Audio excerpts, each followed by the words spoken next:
you doing down there? What the hell were you doing down there? What do you want to know? Because Who's asking? I'm not on trial here. Kind of. Would you like to know more? No, I'm not. Why were you down there? What were you doing? He went to a bachelor party for some sad bastard who's getting married. That poor motherfucker. Yeah, it's a fucking terrible thing to happen to somebody. Did he get to see any titties? No, we didn't go titty hunting. Which titties. outfits were the chicks in for that Friday? Oh, they're in lame ones. They were in like these, like Walgreens Halloween costume versions of What? Scorpion and Sub-Zero. So you They're didn't like- get to see any ass dimples? It was one of the girls What? that was there. The one that was Cammy. The one that was Cammy. Yeah, Yeah. when we were down there. Yeah. Oh, you went to that place? Yeah. Okay. He's not on the document, so he doesn't know. I don't know what's going on. I don't know. I don't what's know. going I'm getting there. I know what's going on. I'm just the douche. Wow. Whoa. Man, went to that quick. Damn. Queef. The Thank queef, you that's very it. much. That's Thank right. you. God, the douche. I was thinking of the guy from. Always Sunny? Always Sunny guy? Seinfeld. The douche? Chips. Yeah, Like Chet and the douche? was that from Always Sunny? The guy believe so. from The League. I believe so. Okay. Wait. So it wasn't the league? No, that guy was a douche. Shia LaDouche? Yeah. Whatever. No. He's not famous anymore. No. Talking That's to what I you hear. all. He keeps claiming that. Yeah. Oh, 1 minute ago, live stream of episode 59 of NoQuarters.net. Oh, hot damn. Hot links. It is. By definition, I did not even know that we were streaming. a hot already. link. Oh, so hot. That's what did I not say we're going live right now? Yeah, did. but We just we didn't didn't believe get you. actual, like confirmation. Now Yeah. we are live. Well, you don't get the dink anymore. There's some more dink. That's racist. Somebody's got their volume up. I was just making sure. I haven't done this laptop thing in a while. Oh. Very confused. Oh, did you fix your laptop? No. Hey, we need to increase the opacity on that lower third, I think. You can't read the shitty text. And tighten up the graphics. That's just because you're streaming it and it's messing up the stream. No, but it's really transparent. Yeah, it needs to be like full on. Like it needs to block out my hands. Your hands are small, I know, but Yes. Dainty. they're not yours. Like a woman. They are my own. Is this getting posted to social places? I'm posting on the Book of Faces right now. Okay. I'm working on the tweets. All right.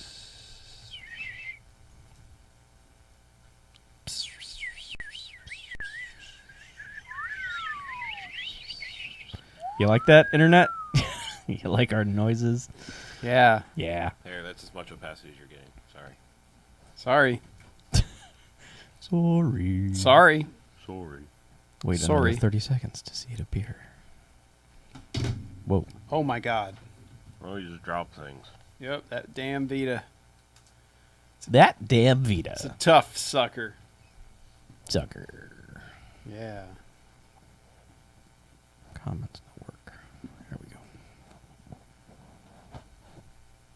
Yeah. Yeah.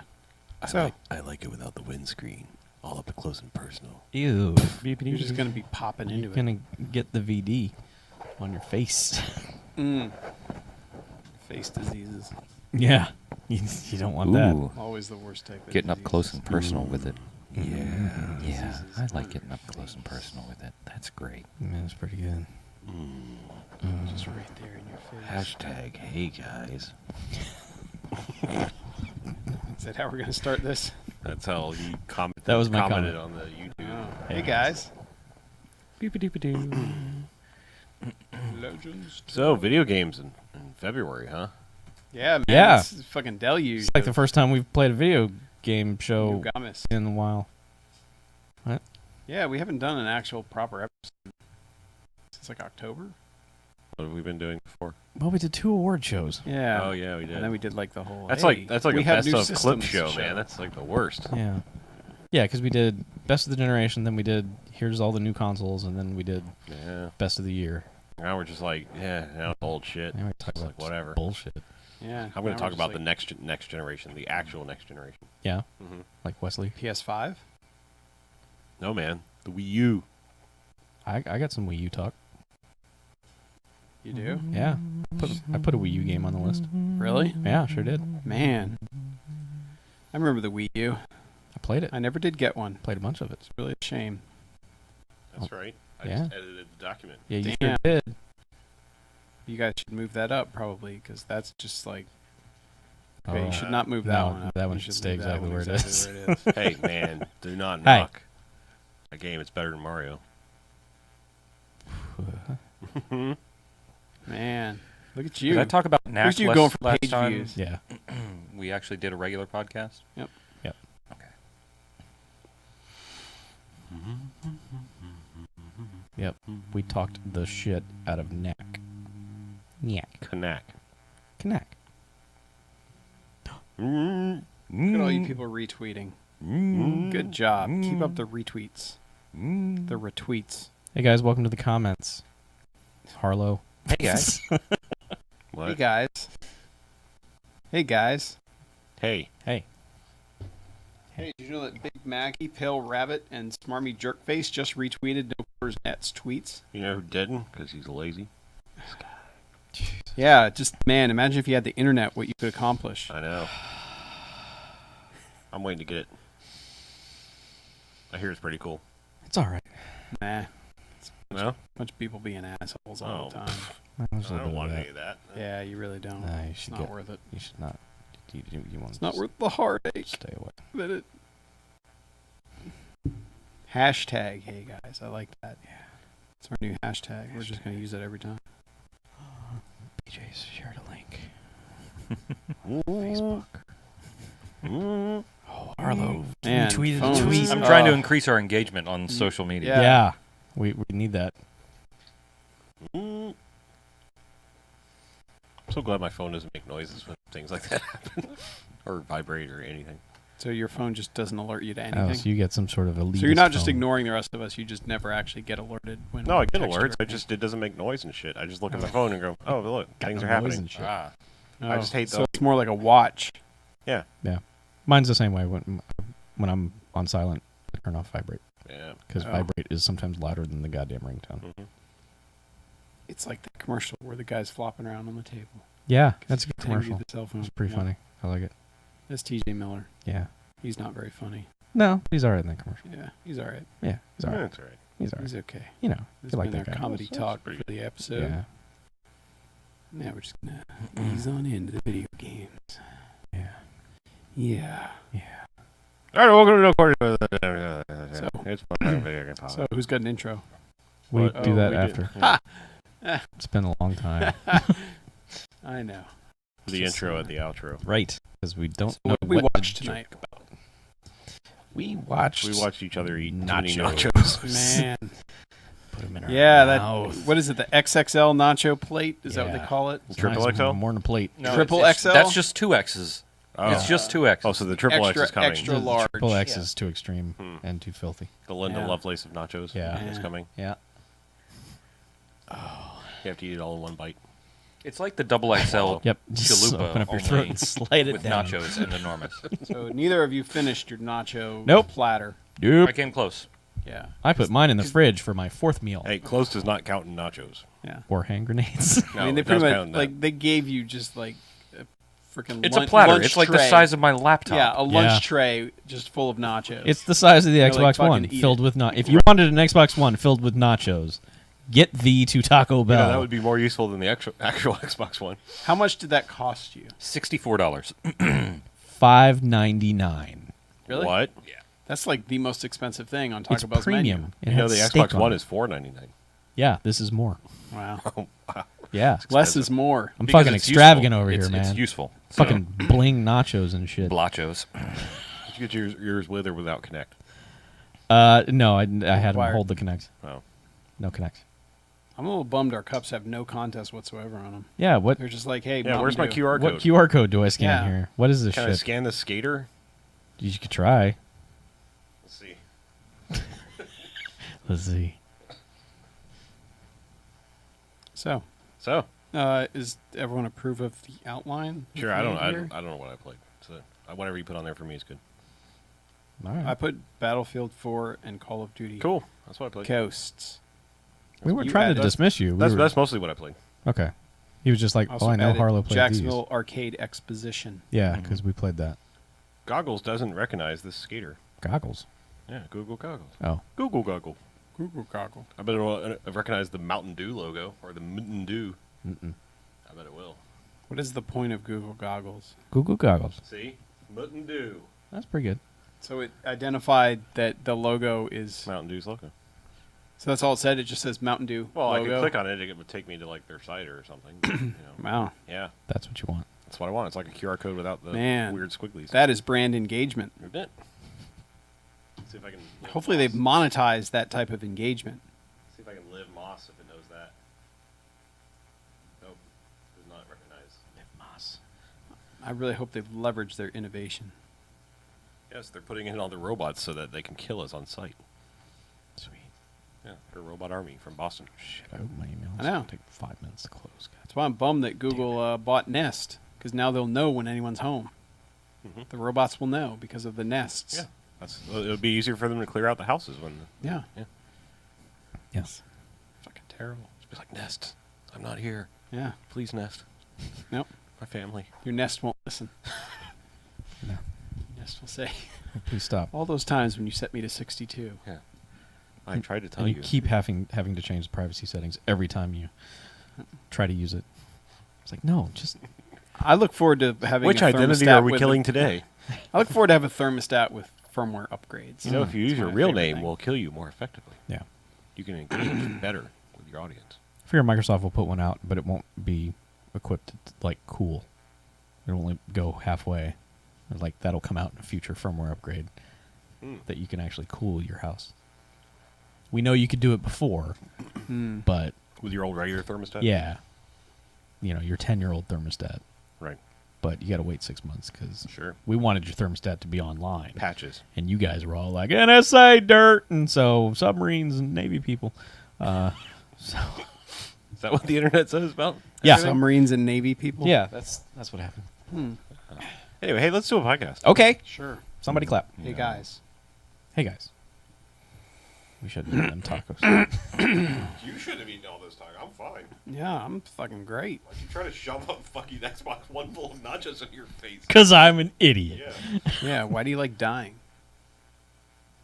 YOLO. All right, welcome to No Quarters, episode 59. It's a motherfucking video game podcast. It really is. Brought to you by Video games. video games. Anyway, I'm Mackie, I'm BJ. I'm Chuck. And I'm Harlow. and we're back. It feels like a long time since we've done a regular ass, like, no best of, no highlight reel, none of that stuff. We're What? just I'm going to be like, talking about my best of this month. The things I've played. Okay. Everything I play is a highlight reel. Yeah. Oh, I'm gonna rank well. everything in order and pick my favorite everything. This is our countdown show. Oh. Top 5 games Yeah. we played since the last I episode. hate to tell you that does not increase page views. But what if they have to click Yeah. each chapter on a different? 4 men Yes, played we're gonna video break games we're gonna they break this liked. podcast up into 5-minute segments, Yeah. and then you just have to You click. just the have to next. keep clicking. Yeah. You won't believe what happened next. Exactly. What happened next might surprise you. They Yeah. talked about video games. That's Oh. what happened Oh, next. that's- Actually, geez, For, spoilers. long, for longer yeah, than there's they going to be a planned. Twitter account that spoils the podcast. Gonna be, they talked about video games next. Man. They still didn't like Xbox One. Spoiler alert. Gosh. No. Yep. Gee. So anyway, let's get started, huh? Okay. All right. I hear you guys been playing some multiplayer games. Which the guys? year of Shooting Dudes. Shooting Dudes 2014. Is this the year? Yes. It Is this the year that the Shooting Dudes finally breaks through in the video game? Yes, sector I and think so. People Last year, realize that Shooting Dudes is fun. last year of Mario or Luigi. I'm sorry. Luigi. Jesus. Well, it's still You the year of disrespectful Mario. ass. It's Still Luigi the year of Mario. Mario. I was just. Wait. I believe. Waluigi? No, Luigi God, Mario. That was a horrible year. I'm a very personal guy. I like to use last Oh. names because oh, no. I it's get it. professionalism. I get it. I just Yeah. call him Like Luigi. being in the army. Yes, he's Private Mario. Private Mario. It's which is very confusing. And his when brother, they're Private writing it. Mario. Privates Mario and Mario. He's Corporal Mario. Is Mario Oh, Mario? Yeah, Lieutenant he's a Mario. higher rank. Yes. This year is the year of shooting dudes. We're no longer the year of Luigi. Okay. Oh. That was the year of jumping All on right. top of dudes while going. Well, Well, now that we've cleared that up, Let's talk about shooting dudes. Okay. A pair of Yeah. games. okay. I've done that. I'm going to backtrack and change our list order just a second because I want to talk about ghosts first. This is not a paranormal Wow. podcast. No ghost. Because He just walked right through that. He's like, I know. Whatever. I know. Ghost, I mean, we've all played some Ghosts. I mean, Call of besides Duty BJ. Ghosts. Yes, Call of Duty Ghosts. BJ's not played the Ghosts. Yeah, fuck that game. So, Harsh words. yeah. I've played a lot of Ghosts. I'm on my 3rd Prestige. I've been playing a lot of multiplayer. Holy That's a lot of God. ghosts. It's a little bit of time invested in playing this. Uh-huh. But you also work at a job where you had vacation time. Sure. So I did. it's I had not some. totally unjustified. Right. I did have like a However. week and a half off at Christmas time. Yeah. So I'm kind of done with it. I finished the campaign. I've got my fill of the multiplayer, and I'm putting it away until some DLC stuff comes out because I just don't want to completely burn myself out on it. Okay. We three Understandable. We three minus BJ have jumped into some multiplayer. Yeah. I'm curious what your impressions are being more of a single player Call of Duty person. Well, I can speak to that, considering you were asking me. It's all right. Well, Hard hitting commentary from Chuck. Chuck taking a Next on stance. 60 Minutes. Taking a stance. I don't on know Call what else. of Duty. I don't know what else you want to I talk mean, about. No, I mean, it feels like more Call of Duty. I don't play a lot of Call of Duty multiplayer. I play the single player campaign and then I move on to the next thing. I've played some multiplayer of my own and I played it with you guys and it's I mean, for someone who doesn't play that much of multiplayer of that type, it seems like what I would expect it to be. It works. There are dudes that you shoot, and at the end, it gives you a score. Yes. I mean, when we played it, we had fun. I think some maps work better than others. There are a couple maps where I just run around. And it's like, apparently all of us are running around in a circle, but I am like at the Enterprise equidistant to the Reliant at the end of Star Trek Yeah. 2, where it's like, I don't know, we're never catching each other. The one with the disintegrating castle. Yeah. Kind of like where it's in a field and there's like just a broken down old castle. Yeah. That one, I always felt like I'm running on the edge of this map and I'm never seeing anybody else because everyone else is running counterclockwise too. Mhm. Like, Yeah. That one felt the most like I was just wandering around not knowing. And then I'd turn around and go the other direction and still wouldn't find anybody. Yeah, because they all at the same time were like, well, maybe I should turn around. Mm-hmm. But that one map that we played like the last 5 matches on or whatever. Oh, the Hot Links map? Yeah, where the Hot Links Oh, are. the Hot Links. I love me some of that map Yeah, because that- that map is like a closet. You know, the funny thing is, I know the castle one is called Stonehaven. I'm struggling to remember what the one with. Wasn't it just the baseball field? Like it's the back area of It's just the concession area. of whatever. the baseball field. I mean, like, whatever with it's the, called. with the bus and all that stuff. Yeah. That one has a good flow because there's 3 different. It's almost like 3 concentric circles, kind of. So there's There's a little behind the There's- scenes area, and there's an outside area, and there's a concessions area, and Strike Zone because of the baseball thing. I That's get what it. it's called. Yep. okay, yeah, but that one felt like the flow was right where you have a left or a right turn, and you can take either of them to get around to the one place you need to go. Or Yeah. so there's kind of a flow to it that's not. We're going around in a circle with one spoke up the middle, Right. Which is a lot of them feel that way to me. yeah. See, And for that me, one at least I enjoyed the flow of Yeah. it a lot better. that one for me was just like I just want to. I don't care about any of the secondary bullshit. I just want to run around and shoot dudes, and that like it because you're all so close together and almost on top of each other. It just gives you exactly what you want. So that I really enjoyed that one. The rest of it is fine. Yeah. I really can't get any more in depth than that. I haven't played a lot of it. Yeah, I mean the customization, I like that it's not just okay. You made this level, here's what you get. You know, there's a bit more customizing you can do with it, Sure. and so you're not stuck with here you have this shitty sniper rifle you're never going to use. You know, you can Choose never to unlock them. Yeah. If like you never want to use a shotgun, never unlock one unless you want to. No, I mean, it just feels like they've tuned that far enough where Yeah, I think that's what it. they really know comes what down- they're doing. It's funny to me because I feel like people are very down on Ghosts, and that's probably just a little bit of the apathy towards the entire Call of Duty franchise being the yearly thing.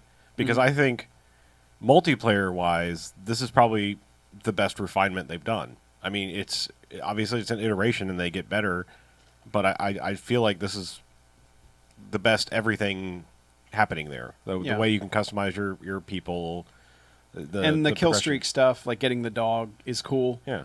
But it's not like as soon as the dog sees somebody, they're dead. Right. You know, there seems to be enough checks and balances in that system, because that seems to be everybody's problem each iteration is, oh, well, this is way overpowered. They shouldn't have added this. Sure. You know, it seemed like there were always some kill streak thing that broke the game somehow. Right. Like, especially, I think it was the nuke and, like, Modern Warfare 3, I want to say it was, where it was just like everybody's like, fuck that game. I don't care anymore. Right. Well, that was like the game ending, no matter what the score was. If somebody got a kill streak to get to it, it was like, throw the nuke and your team wins. You know, Yeah. but it was insane to get that. I mean, you had to have someone in your team that was probably going to run the game anyway. Yeah. I mean, they've made a lot of refinements. I like that. This isn't the first one they've done it, but ever since they added the support kill streak, where it's like, you know what? I'm not a master killing machine. I recognize that. So your kill streaks will progress through death is nice. And they actually tend to be something that helps the entire team instead of just you. Whereas the assault ones are more like, I'm a badass. I want to make myself more badass by getting a dog and then a turret and then helicopter call and everything. So all that being said, I've kind of backburnered that and moved on to Battlefield 4. Was letting BJ borrow that because I was heavily invested in Ghosts, and it was like, I'm probably not going to play this for a while because I'm obsessed with playing this instead. And I was angry with the initial brokenness of Battlefield 4. So now I've graduated onto that and kind of wanted to speak to the differences, having spent a lot of time in Ghosts. And Well, their February thing also kind of motivated us to all play Battlefield, or at least log into it, because I guess the entire month of February you get a free battle pack each day. Every day. Just for Silver's on the weekends. booting up the game. Yeah. so, Which is kind of nice because, and it's kind of nice and kind of, some people really hate it, but you kind of get to catch up on all the time you've not been able to play and earn all of this crap, but you also, you know, everybody else gets it for nothing. So there are some people who really have a problem with that. I'm like, hey, free stuff. I get free stuff. Everybody gets free stuff. Yay. Camera is not available. Check to see if it is disconnected or in use by another application. Oh, yeah, it's off. Hey, neat. what? As far as I know, we're still streaming. Yeah, I think we are. That's the weird thing. Stand by, please. Awesome. Do me a favor, reach over there and unplug it from that extension. Good job, It's Chuck. you wasting our time, Chuck. What? Just wasting our time. It's probably down. Yeah, right. I can see it on the floor. Chuck unplugged it? No, I was just thinking Oh. it needs to be replugged in. It's easier because I have a shitload of USB things going in back. I don't know which one it is. Oh. Chuck. On the case. It didn't light up. Oh, there it is. Ooh. Are we back? Are we back? Oh, wait. Yeah. I'm not live. Okay. Cool. Sorry about that, That's people. why I get paid the big bucks. Figure out Huge. complex things like, have you tried turning it off, turning it back on? Yeah. Okay, they can still hear us at least. Yeah. But you were talking about how people bitch about them giving away battle packs. Yes. So some people really, really hate the fact that you don't have to earn any battle packs to get a bunch of crap, but I don't care because, hey, free stuff, which is glorious. I like free things every day. And they're giving them to me, And which is nice because it's really hard to earn battle packs yeah, at this there's- And the point. there's random nature yeah, I of was it, going to say, too. it's really not Yeah. that big of a boost. I mean, You get XP boosts and yeah, I just was about gonna- every I was one. gonna say, And half the things are camo, skin, whatever, and XP boosts. yeah, and- it's pretty much all attachments or camo or Yeah, I've gotten emblem a stuff. lot of scopes. Yeah, a lot of but scopes that's and a lot of XP boosts. But that's actually that'll be really convenient once you finally unlock a gun that doesn't suck. Right. Because you might not have to use this shitty iron sights for Yeah. 30 matches before you unlock a decent sight for it. But Yeah, that was my initial impression in playing with you guys a few rounds was, wow, this progression's way slower than Call of Duty. Because It Call of is. Duty, it's like a fucking pinata. Every level, it's like, here, you just gained 4 levels. Right. Have fun. yeah, but then again, you don't prestige in Battlefield, so you just get up to a certain point and you're done with levels until you get some DLC for more levels, which is I don't know. It's all right. I don't think I'll ever make it to that point to be able to complain about it, but I will. I will certainly complain about it when I do. But I'm reserving that complaint for then. Okay. So There's no point in complaining about it now. No. here's my main argument, comparison, whatever, between the two. Battlefield is a overly complex system. Like, understanding the mechanics of even just creating your guy and making the loadout is really complicated and like overly complicated. Like, the fact that there are so many sites, I guess it's nice that there's a customization option there, but Well, their menus don't guide you at yeah, all. Their menus menu system is suck. really fucked. Yeah. Yeah. But I mean, I guess it's nice that, like, you'll have 10 different red dot sites that are a single time zoom, but it's like, what do you want your reticle to look like? You unlock this from a battle pack, or you got that far, and it's like, now you can have one that's a circle with a little dot in, or an X if you prefer that. Whereas in Call of Duty, it's like, you get a red dot site, and then X number of kills while using the red dot site gives you the option to change the way it looks. It has no bearing on how it works per se. It's just it's more like in the kill cam of Call of Duty, someone looks and goes, "Oh well, he's got that site. He's done this crazy achievement type based thing." Mm-hmm. I feel like I mean, I've played a lot of this game. Yes. Yes. More than 100 hours of multiplayer at this Ah. point, which is a lot. Uh-huh. I definitely understand that there's a lot to choose from. I don't see the complicated, except for the fact that there are a lot to choose from. I don't see that the gameplay itself, once you actually get into it, is complicated. No. Is I that, mean, okay. the gameplay. I'm just saying the menu system, and coming at it from a non-veteran Battlefield player, it's like stepping into something like EVE Online. Whereas, like, I feel like Call of Duty is more like the World of Warcraft, where it's like even the novice, Chuck. MMO kind of person can go and go like, oh well, that's a gun that shoots faster, or that's a sniper rifle, and I understand. I understand how to go there and get this. Whereas you go in Battlefield with nothing, and it's like, well, I got this gun with this class and this gun with this class, and how do I unlock the others? And you don't really, it never really does anything to explain. That's something Yeah. it doesn't do is Yeah. a good job of explaining anything. I remember jumping into that initial game with you guys, and you had already been playing for a while. I joined a little bit later, and I was like, okay, how do I get in your squad? Yeah. And it was like, Yeah. okay, well, you have to hit triangle to do this, and then you have to switch teams with this, and then you move yourself over here and do this, and then we'll migrate you for this. And I was like, okay. And then once we're loading, I'm like, okay, how do I spawn on you guys? Because I keep spawning back at the base where nobody is, and there are no Yeah. vehicles, and it's a mile away. Yeah, I mean, I hate to say it, but the menu system alone, I'm still not talking about the gameplay of it per se. It feels like the menu system is very much a carryover from PC days, and it's like they never hired anyone to simplify it for consoles or even modern playing with a controller PC gaming. Mm-hmm. And so it's just like that. It's super overly complicated thing, and I think it is kind of like that Eve versus WoW thing where it's like certain people are like, well, that sucks because that's too easy. And they feel like, because I understand this complex system and how this all works, I feel superior in a small way. Like, I feel superior because this is more complex, and I feel like it's not a baby's game or something like that. And I'm sure they Yeah. make it different so it's different from Call of Yes. Duty. But, I mean, my And my Call ultimate... of Duty has had how many iterations Right. of multiplayer to figure that shit out? My ultimate point is, if they would steal a UI/menu designer from the Call of Duty team, because let's face it, Call of Duty has it.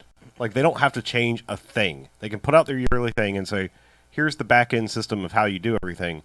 Just make new maps and new story and new guns.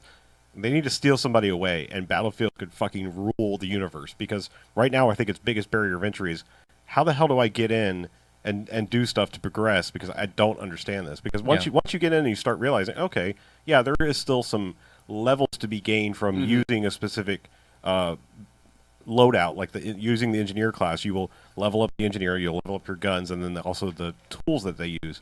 And so it's not all just simply random battle pack pinata of like, I don't know what I'm going to get next. Right. Yeah.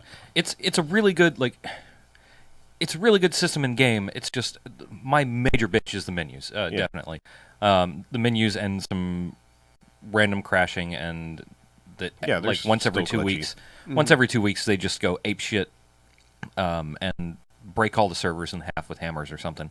I don't know, but everything breaks once every 2 weeks. But the biggest of the menu bitches is the fact that you can't go take care of your loadout from anywhere but inside a game, and once I say this, it's going to sound a little bit stupid, but you can go onto an app on your phone, or you can go on your PC or your iPad and change it. But you can't change your loadout if you're not in a game. There is one other way. If you fire up the test range, that carries over. Yeah, but you still have to yes, still have to you load have up a fucking game. right. You have to Yeah. load up a map to change out your loadout. Yeah, I realize that test range is their answer for that of the create a soldier menu in Call of Duty. It's like go in here because you can customize everything and then immediately try it out because there's nobody there. It's literally just a firing range and then AI controlled planes going by and tanks going by, so you can sit there and try out all the various assorted weapons and see if you like them or not. Still clunky, but yes, once you told me about the app, that sadly is a godsend for that game because you can just go in there and see everything that you've unlocked and go, yeah, let's try this. And then, you know what? The app is actually a really good companion that it doesn't fucking need, because if they would allow you to do this stuff in the game, like you can go in the app and you can look at your progression on things and just see, okay, well I've got to do 40 more kills with this gun and I unlock a battle pack. Great. I do 30 more vehicles and I get a ribbon or whatever. There's a vehicle blowing up. Yeah. Did you get a ribbon for that? But you shouldn't have to do that. Like, it should be integrated. You should go into... There's a section, in fact, called My Soldier, and all it does is show you stats. You should be able to go in there and change your loadouts. And, absolutely. And that's totally, completely fucked. But if they steal somebody from the Call of Duty UI team, Battlefield 5 could be the biggest goddamn game ever. Because there's the potential for amazing shit to happen in that game if it was just fixed better. I mean, that's the sad thing is, like, if I wasn't always like glitchy, like weird laggy run, where you're like the rubber banding, where you're kind of like running and then Well, I'll say that they've Paul said Abduling here that they're throughout February they're working on implementing new netcode so that they fix the rubber banding lag, and they've apparently they pulled a whole team off of the DLC to they said correct things. No DLC goes out until we fix it. Yeah, Right. They need to pull the damn team off the Star Wars game too, because fix your first Battlefield game before you make the next one. Yeah.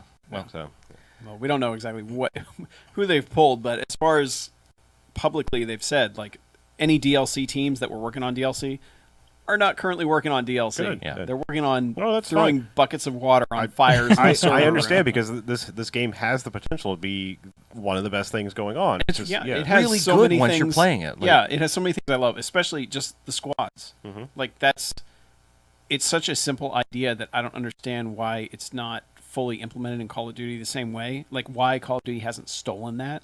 Because when you have a squad and you can just spawn on them, and if you're in a squad that says last man in the squad, hunker down and hide for 5 seconds, because chances are somebody's going to spawn on you after, whenever, and that way you don't have to run into the middle of a firefight alone. Right. There's just so much. It changes how you play the game so much because you want to.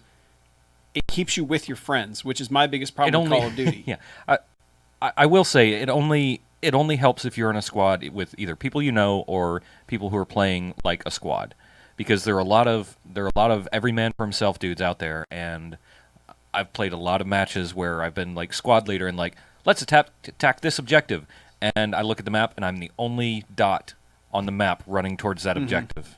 Well, yeah. Well, when it was the three of us and I think one other dude, we were like, all right, let's go take B.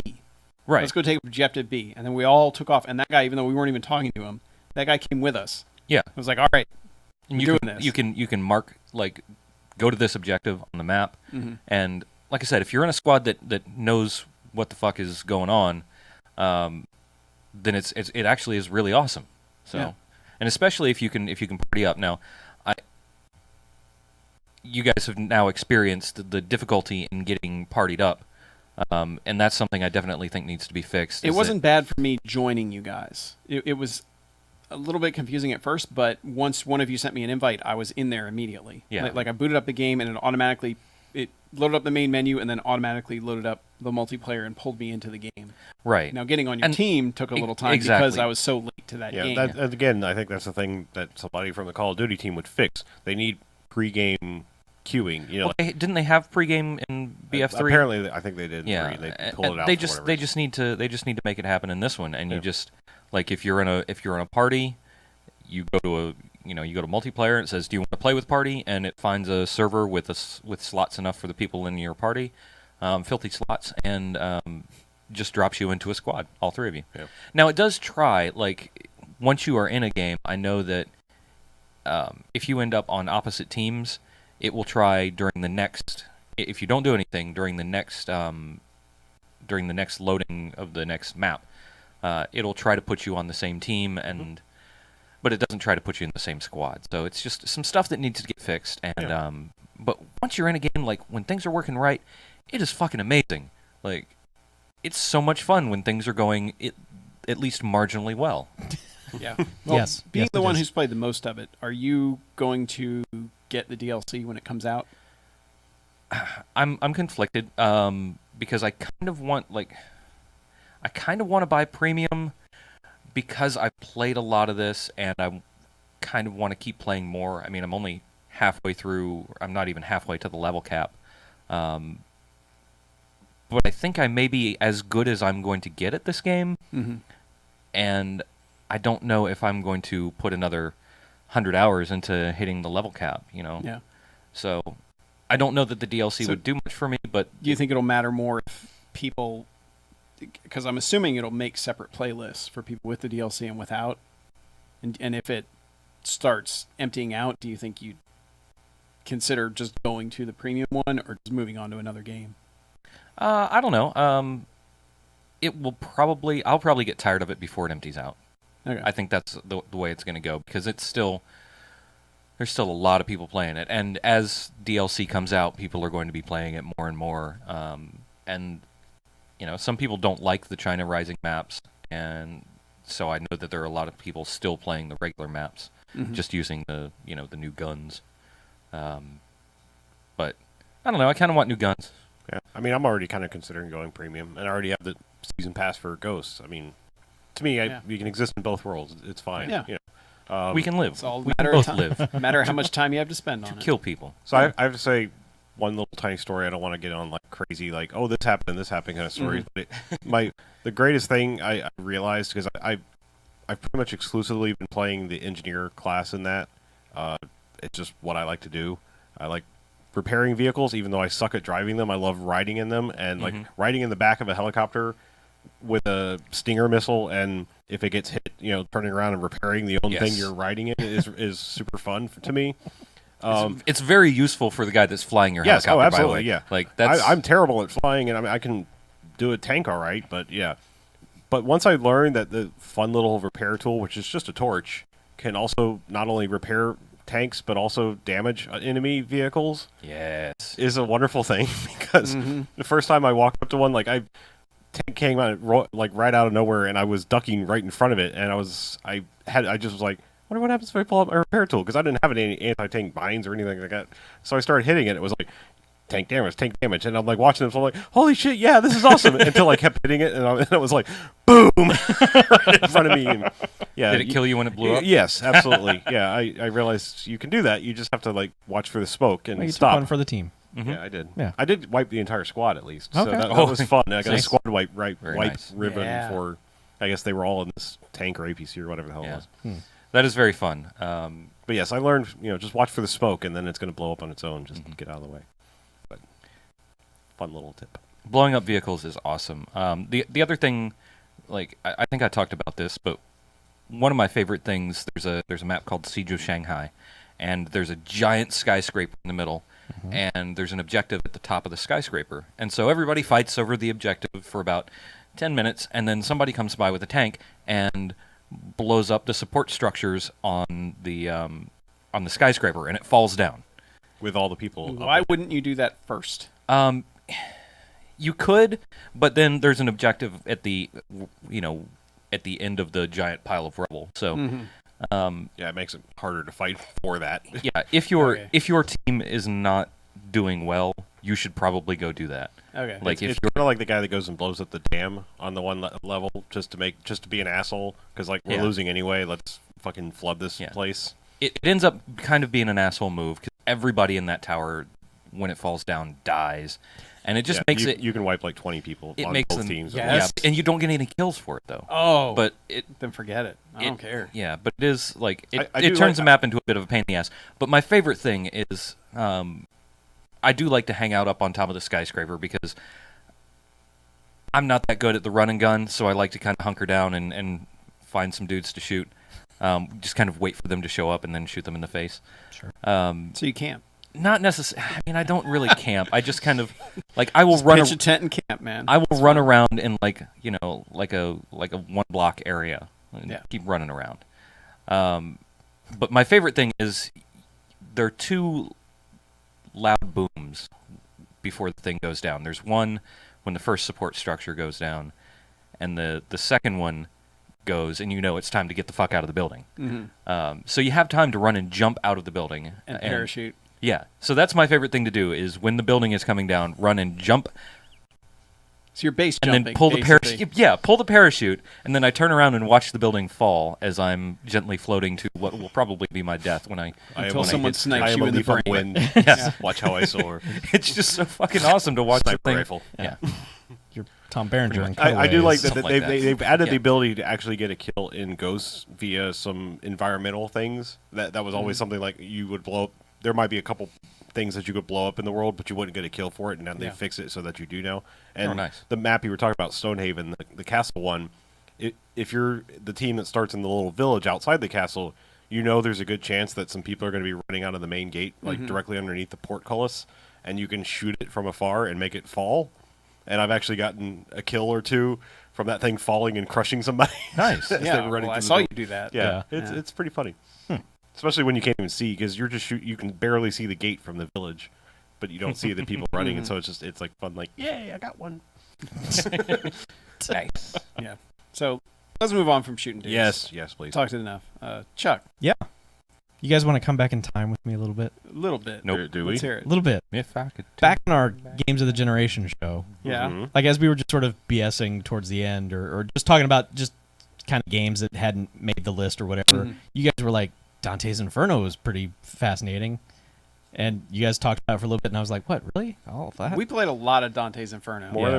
than More than we should have. And I had not. I'd never played it, never really Mhm. paid attention to it. I just thought, it was a God of War clone, whatever, and just paid no attention to It it. kind of is. But you guys sold me on it, so I went down to my local GameStop, and We have 3 copies. Yeah, we can I was gonna it was Or 2 at least. I didn't go out to get it. I Okay. was in a GameStop, and I was like, hey, Dante's Yeah. Inferno. Hey, that's $1. $1.50. It was like $1.50, and the lady was super stoked to sell it to me too. She was like, I've played through this game so many times, and I was like, oh, okay. She was like, you got to come back and tell me what you thought, and I was like, all right, great. And that didn't strike me as odd Until you played the until I game. played it, and then I was like, there's something wrong with this lady Yeah, that chick's gonna because hide my body somewhere. They'll never find it. what? Did she have tattoos? Maybe Probably. I don't know. She was wearing like a She was GameStop turtleneck She or was like something. Ray It was Fiennes and Red Dragon. She took off her Yeah. shirt. So yeah, I played it, and I played the whole thing. What the hell was going on in the game industry around that time? I don't know what that was. Yeah, that was a weird pop. You heard that, right? Yeah, I heard it. Maybe it was me. I was getting so excited. Yeah. But I don't know what was going on in the games industry at that time where no one was paying attention. Because I'm playing through It this was game. a different time, man. Well, not really, because 2010. I'm looking at it and I'm playing it and I'm like, the imagery and the themes that are going on here, I'm like, how did Fox News not flip the fuck out when this game came out? Mm-hmm. How is this thing still available to be sold? It's not that I was offended by it, but just looking at it, I was like, if I had a kid and walked by and my kid was playing that game, I would be like, Jesus, you're fighting flaming buttholes and that lady's nipples are tongues, and what is happening here? This is not for you. No. Yeah, doesn't one of the nipples split open and a bunch of spider babies crawl out? Yes. Yeah, there's Babies that. with scythe arms. Yeah. Yeah. Yeah. There's some horrifying stuff in that game. You're going through hell. Yeah, I know. I really and it's weird. As gross as that game looks, I wished it was prettier. I wished it was like a next-gen game because some of those visuals are just so untextured and dumb looking. And I'm like, as gross as this is, it could be almost beautiful in a horrific way if it just didn't look so In a blocky gothic way. and pixely. And man, the cutscenes look extraordinarily bad. Really? Oh, yeah. But yeah, that game is something else. I mean, I made my way through it and was like, huh. And then it It's like, huh? yeah, and then it ends with a cliffhanger. I'm like, this is never gonna get resolved, is it? No. So, yeah, No, it got resolved in that terrible DLC. Oh, Actually, yeah. no, it didn't. no, No. Yeah. no, The DLC was not good at all. no. And it was like 45 seconds long. It was like some of the shortest DLC I've ever done. I was looking into that when I picked up the game. I played through that whatever that horde mode thing was, where Oh, yeah. you just fight 50 waves of things. Yeah, Oh, I think yeah. that was the last thing I did for the Yeah. achievements because that game was actually pretty easy for getting 1,000 points out of. So Yeah, that Which game's is- fucked up, yeah, it's weird. and It's- everyone should play it. Really, it's cheap. It's fucked Everyone's up. kids and grandma. There's nothing else to play right now. Go get yourself a copy of Dante's Inferno. Yeah. Put the kids to bed and just Man, be like, holy shit, what? the guys at Visceral have some issues. They do have some issues. They really do. The whole They got butthole thing, especially, is just like, what are these puckering buttholes all over the place? It's just like this, and Dead Space, and just like, what? So, Yeah. yeah, just interesting So, experience. speaking of buttholes, Go on. I played DMC Devil May Cry. Oh, Dante. Yeah. Dante May Cry. Yeah. Oh, I see what you did there. It's Dante and Dante's Inferno. We worked this out before the show. What? Wow. You guys are poets. So, yeah, I got this in the Steam sale Uh-huh. because it had so many great reviews and everyone was saying, wow, it was so good. And you didn't have to like the other Devil May Cry games because this one's way better. And it's, Yeah, some people liked it. Some people really hate it because it betrayed the Devil May Cry history. I'm going to guess I they're don't- both wrong. I don't give a fuck about that. Okay. But I mean, I don't see why those people should be so pissed off because it plays exactly like a game from 2001 in the first place. Mm-hmm. Like, may as well be playing on PS2 because what the fuck? They didn't change anything about that. But the game is just aggressively douchey right off the fucking bat. It's just, it had this sheen of grossness. Have you ever played the? Like Axe body spray grossness I could not get over. Did you play the originals? Nah. Okay. No. Never played them. Okay. But it was, you know, and everyone's like, no, but they're good. You just got to get past that first level and then it's so much better. And it's kind of like that dude you met at a party who hit on your wife and then picked a fight on you when you called him out on it. And everyone's like, no, he's really a good guy though. Don't trust me. But you know what? And he might be, maybe if you meet him later on and you don't want to fucking beat his face in. But you know what?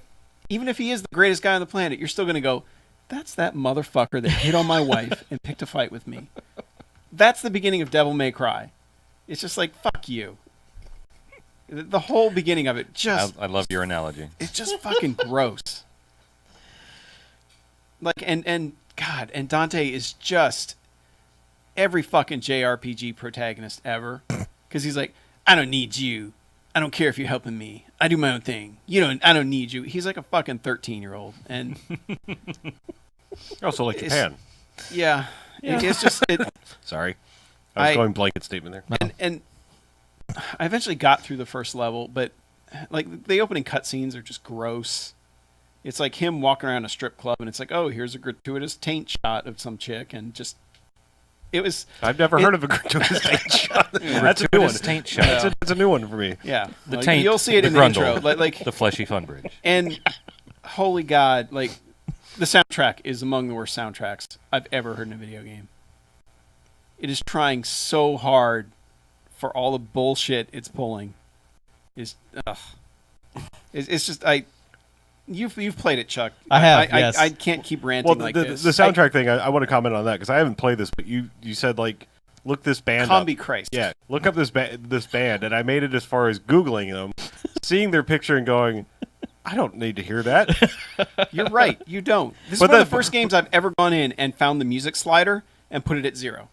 But then Ever. curiosity got the better of me, and I actually pick their most popular YouTube page song or whatever. Yeah. I was like, that is not the sound I expected to come out of that band and their pictures. Yeah. Because it's terrible, don't get me wrong, but I was expecting like, and it's not that at all. It's like No, it's a different brand of that. It's equally terrible, but it's not what they look like. It wasn't any more offensive than Stained. I mean, I'm just saying, like, it was. Yeah. It was Yeah. that It level was of just- crappy music, but they look Yeah. like they should be the.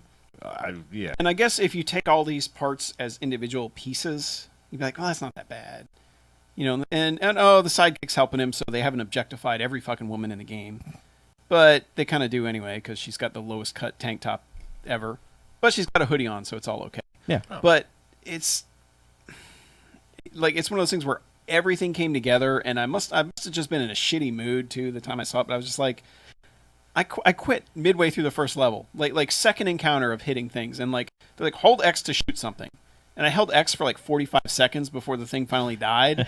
I was like, no, and so I shut it off, and then I came back a couple days later, finished that level because it's really short, and then got into the second level, which took about an hour, and was one of those, oh, well, you've done this, so you've unlocked this other part that meets at the central hub, so run back there. Mm-hmm. And then, oh, you've unlocked this thing, so you get to run here. And it takes about an hour to get through that level. Which is like, okay, well, now you've got this weapon, and now you got this weapon, and now you can use them. And it's just like, man, talk about destroying your pacing completely. And after that, I was like, I don't think I can play this anymore. Because I was just so sick of playing 2001 era mechanics in a game. You went on this epic rant on Twitter, and other people started engaging you in it like, come on, it's not that bad. And you were like, no, fuck you. The game's terrible. And so that always prompts me to go like, hang on, everybody. I got this. I'll decide. Yeah. I'm the arbiter of bad games. So I had it free on PS Plus. So I was Yeah. like, well, let me fire this up and see what it's like. And yeah, the first level is incredibly Axe body sprayish. It's just every terrible thing you can imagine like a 13-year-old would be into, not knowing any better. Yep. Is what's going on in that first level. It's like this. I mean, like the visuals are interesting, but the graphics of those visuals let it down because everything looks blocky, and it exists in a world where there's just. It's like the Alien 3 world of just the atmosphere is filled with crap. There's just constant debris grimy and shit slime. flying around, and it's Yeah. just like. I want to say this looks good, but there's a layer of crap on it that makes it not look good. It does play like a PS2 game. It totally does. I'm about halfway through it. I think it's okay. Mm-hmm. I didn't have that intense hatred you had for it, but I think I was set up to not to because you had gone off so hard on it. Yeah. Although I can see all your points. They are valid. Yeah. It was one of those things like I felt uncomfortable playing that game with my wife in the house certainly, yes. because I didn't want her to walk in and see me playing it and be like, "What the fuck? What is this shit?" Yeah, it does sort of have that, and And have to like explain every game I play from that point forward. Be Yeah. like, It's like, they don't what? all have this. yeah, it's like what are strippers in you the beginning. into? Yeah. Why are games like this? Yeah. Yeah, it's, I mean, it's one of those games where I usually play through games for the story, and I think about halfway through my playtime with this, I was just like, you know what, this story's garbage. I'm just going to play through to see the dumb visuals that it's trying to come up with, because you go to this sort of netherworld between reality and whatever and fight shit there. Mm-hmm. It's kind of interesting, but like I said, it just doesn't look very good. So I'm going to keep playing it.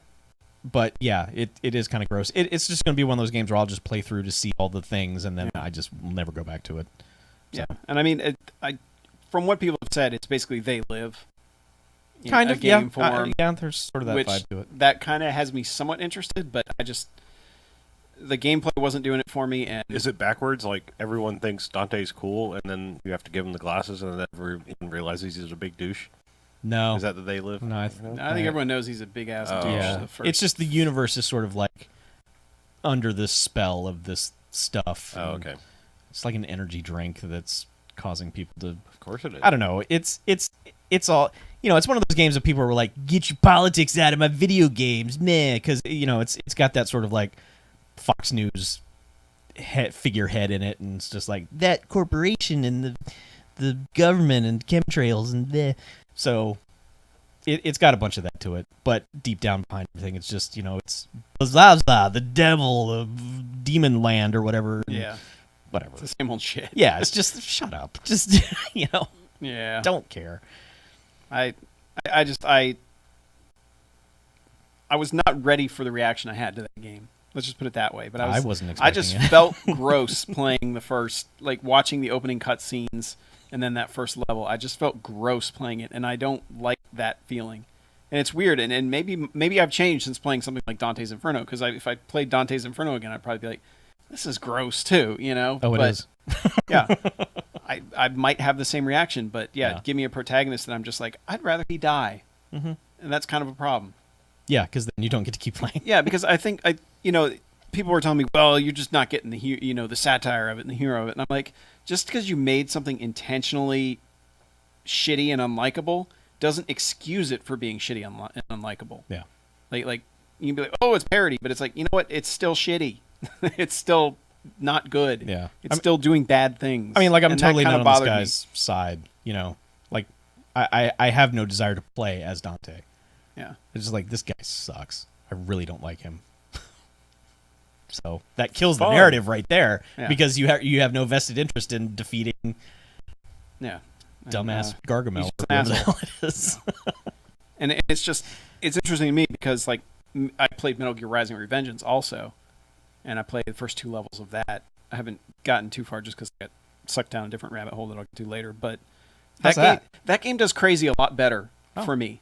Okay. Like, in a much more entertaining way and a much better controlling way. Mhm. It's similar, though, in that the mechanics feel somewhat dated, but there's enough modern touches there, and I'm not constantly fighting the camera like I was with DMC, that I was enjoying the hell out of it, because it's just like, that's a game that's, Metal Gear, of course, it's weird Yeah. already, but they just go for broke in just the absolute craziness of it in a very fun way. But it's the kind of game where your character gets his arm chopped off at one point, and he just goes, not again.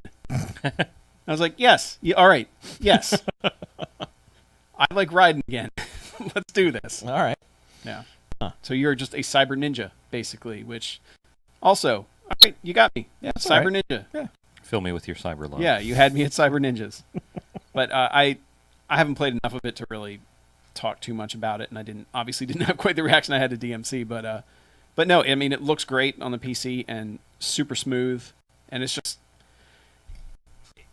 it sells its mechanics in a way that DMC did not for me in any way, shape, or form. But there is, and there's also, you can just play through it and not worry about anything, or you can open the codec thing when it pops up on your screen and have your long Metal Gear conversations over the little codec thing. So that stuff is still there. Well, good. And there are some funny lines in there. Like, that's kind of where a lot of the humor came from in the game. But, well, aside from just like, what is the weirdest, craziest thing we can do? And they're like, all right, yeah, let's go ahead and do that. So, but yeah, it's a lot of fun. So you're going to play like more Metal Yes. Gear Rising. Are you going to play That more is what I'm going to go back to. DMC? I'm going to need some time. I think there's a weekend coming up in March where my wife's going to be gone all weekend. Probably a good, yeah. So I think that might be when I try to go through it, because what people have spoiled for me of DMC, there's some stuff and I'm like, I kind of have to see this because that sounds kind of fun and stupid. Mm-hmm. But I don't know if I want to take that journey, considering if you look at the level select thing, the level, did you S rank this level thing? 20 levels worth. Yeah. And I'm like, I'm through 2, and that second one took me like an hour. They get shorter. Yeah, that's what I would hope. I was going through some level where it was just 9 minutes. Yeah, that's good. And I That's shranked good. it. That's very good. String. Yeah. Or So did you speaking of frank it? bite-sized chunks, Yeah. Bite-sized Chuck? No. Nah. Double But, A Chuck? Tell myself. What?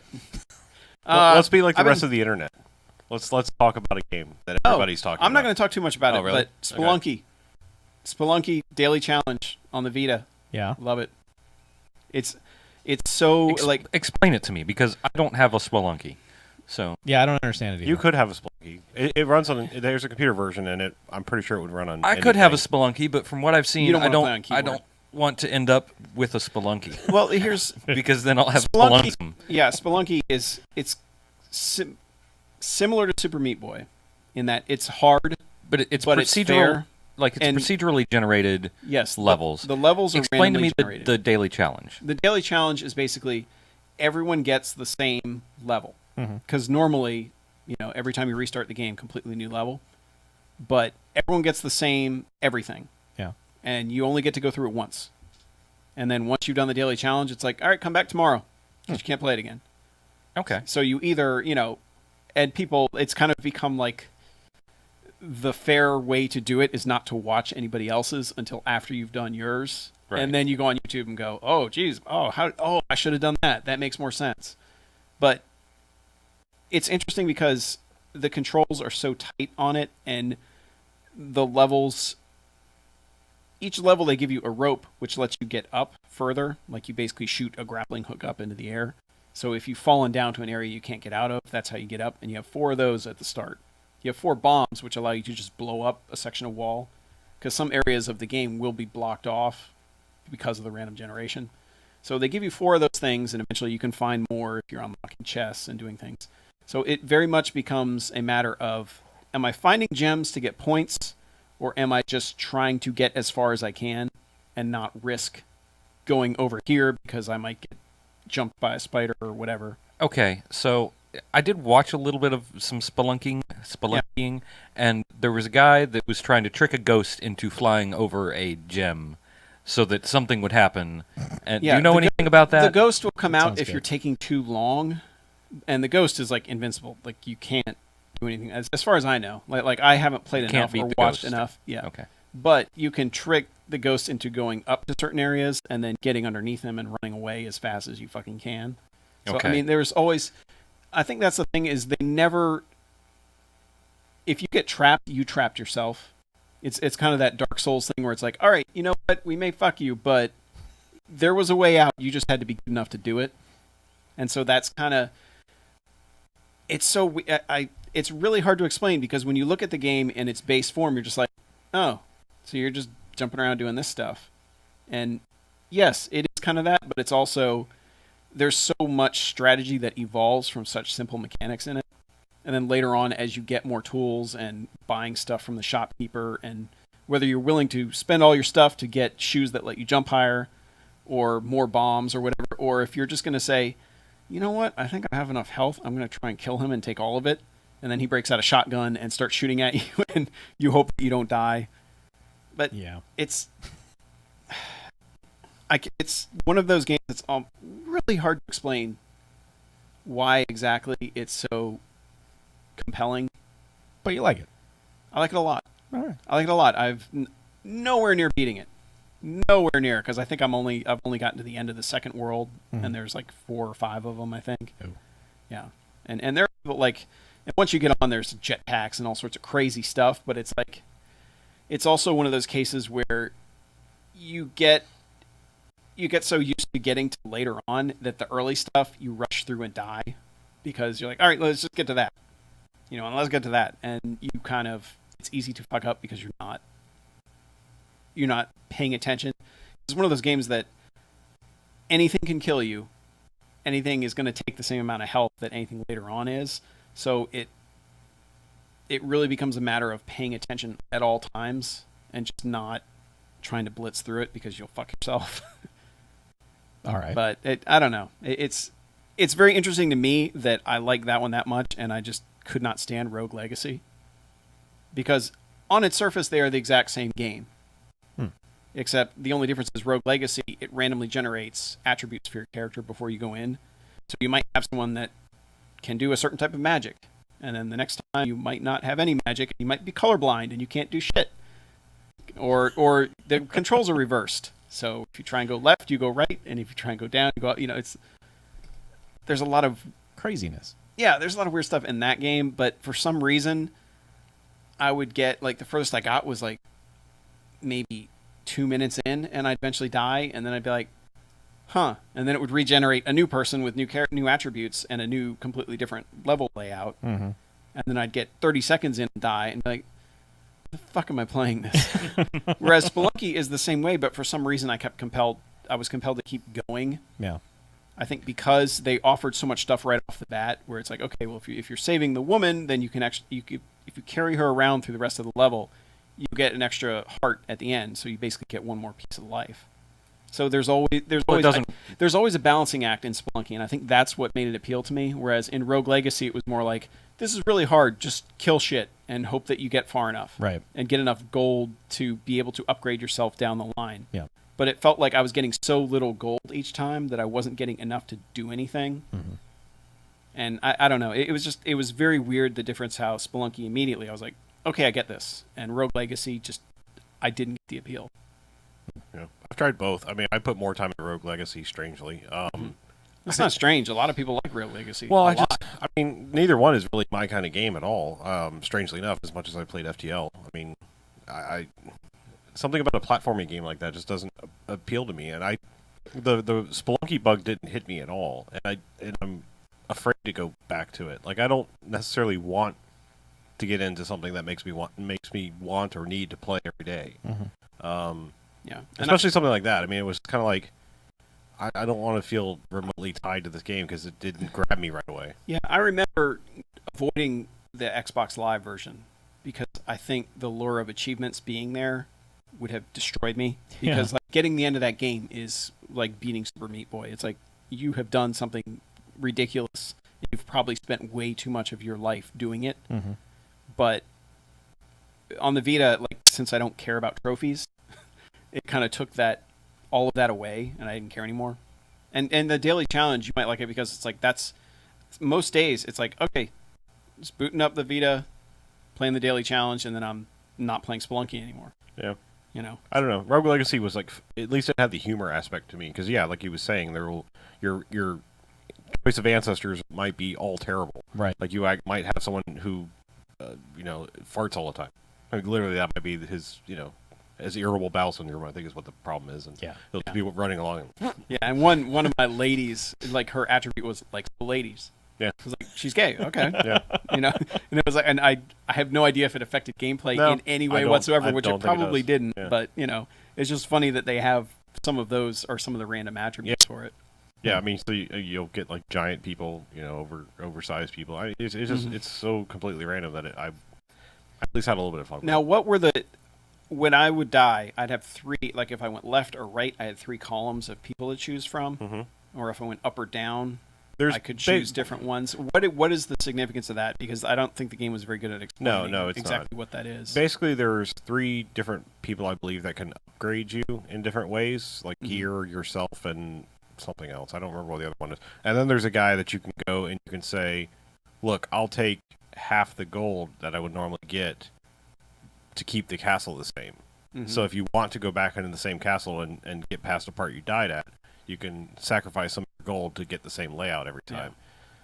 Yeah. So and the trick is always, like, when you go out, whatever gold you've gotten, you spend it, because the second you have to pay a guy to go back into the castle and he takes all your gold.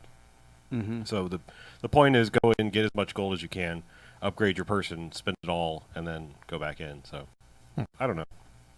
It's weird. It is definitely very hard. Yeah. Yeah, I mean, they're both not easy games by any stretch of the imagination. No. I don't know why Spelunky grabbed me more than Rogue Legacy. And I think also Spelunky, your guy is really tiny on the screen.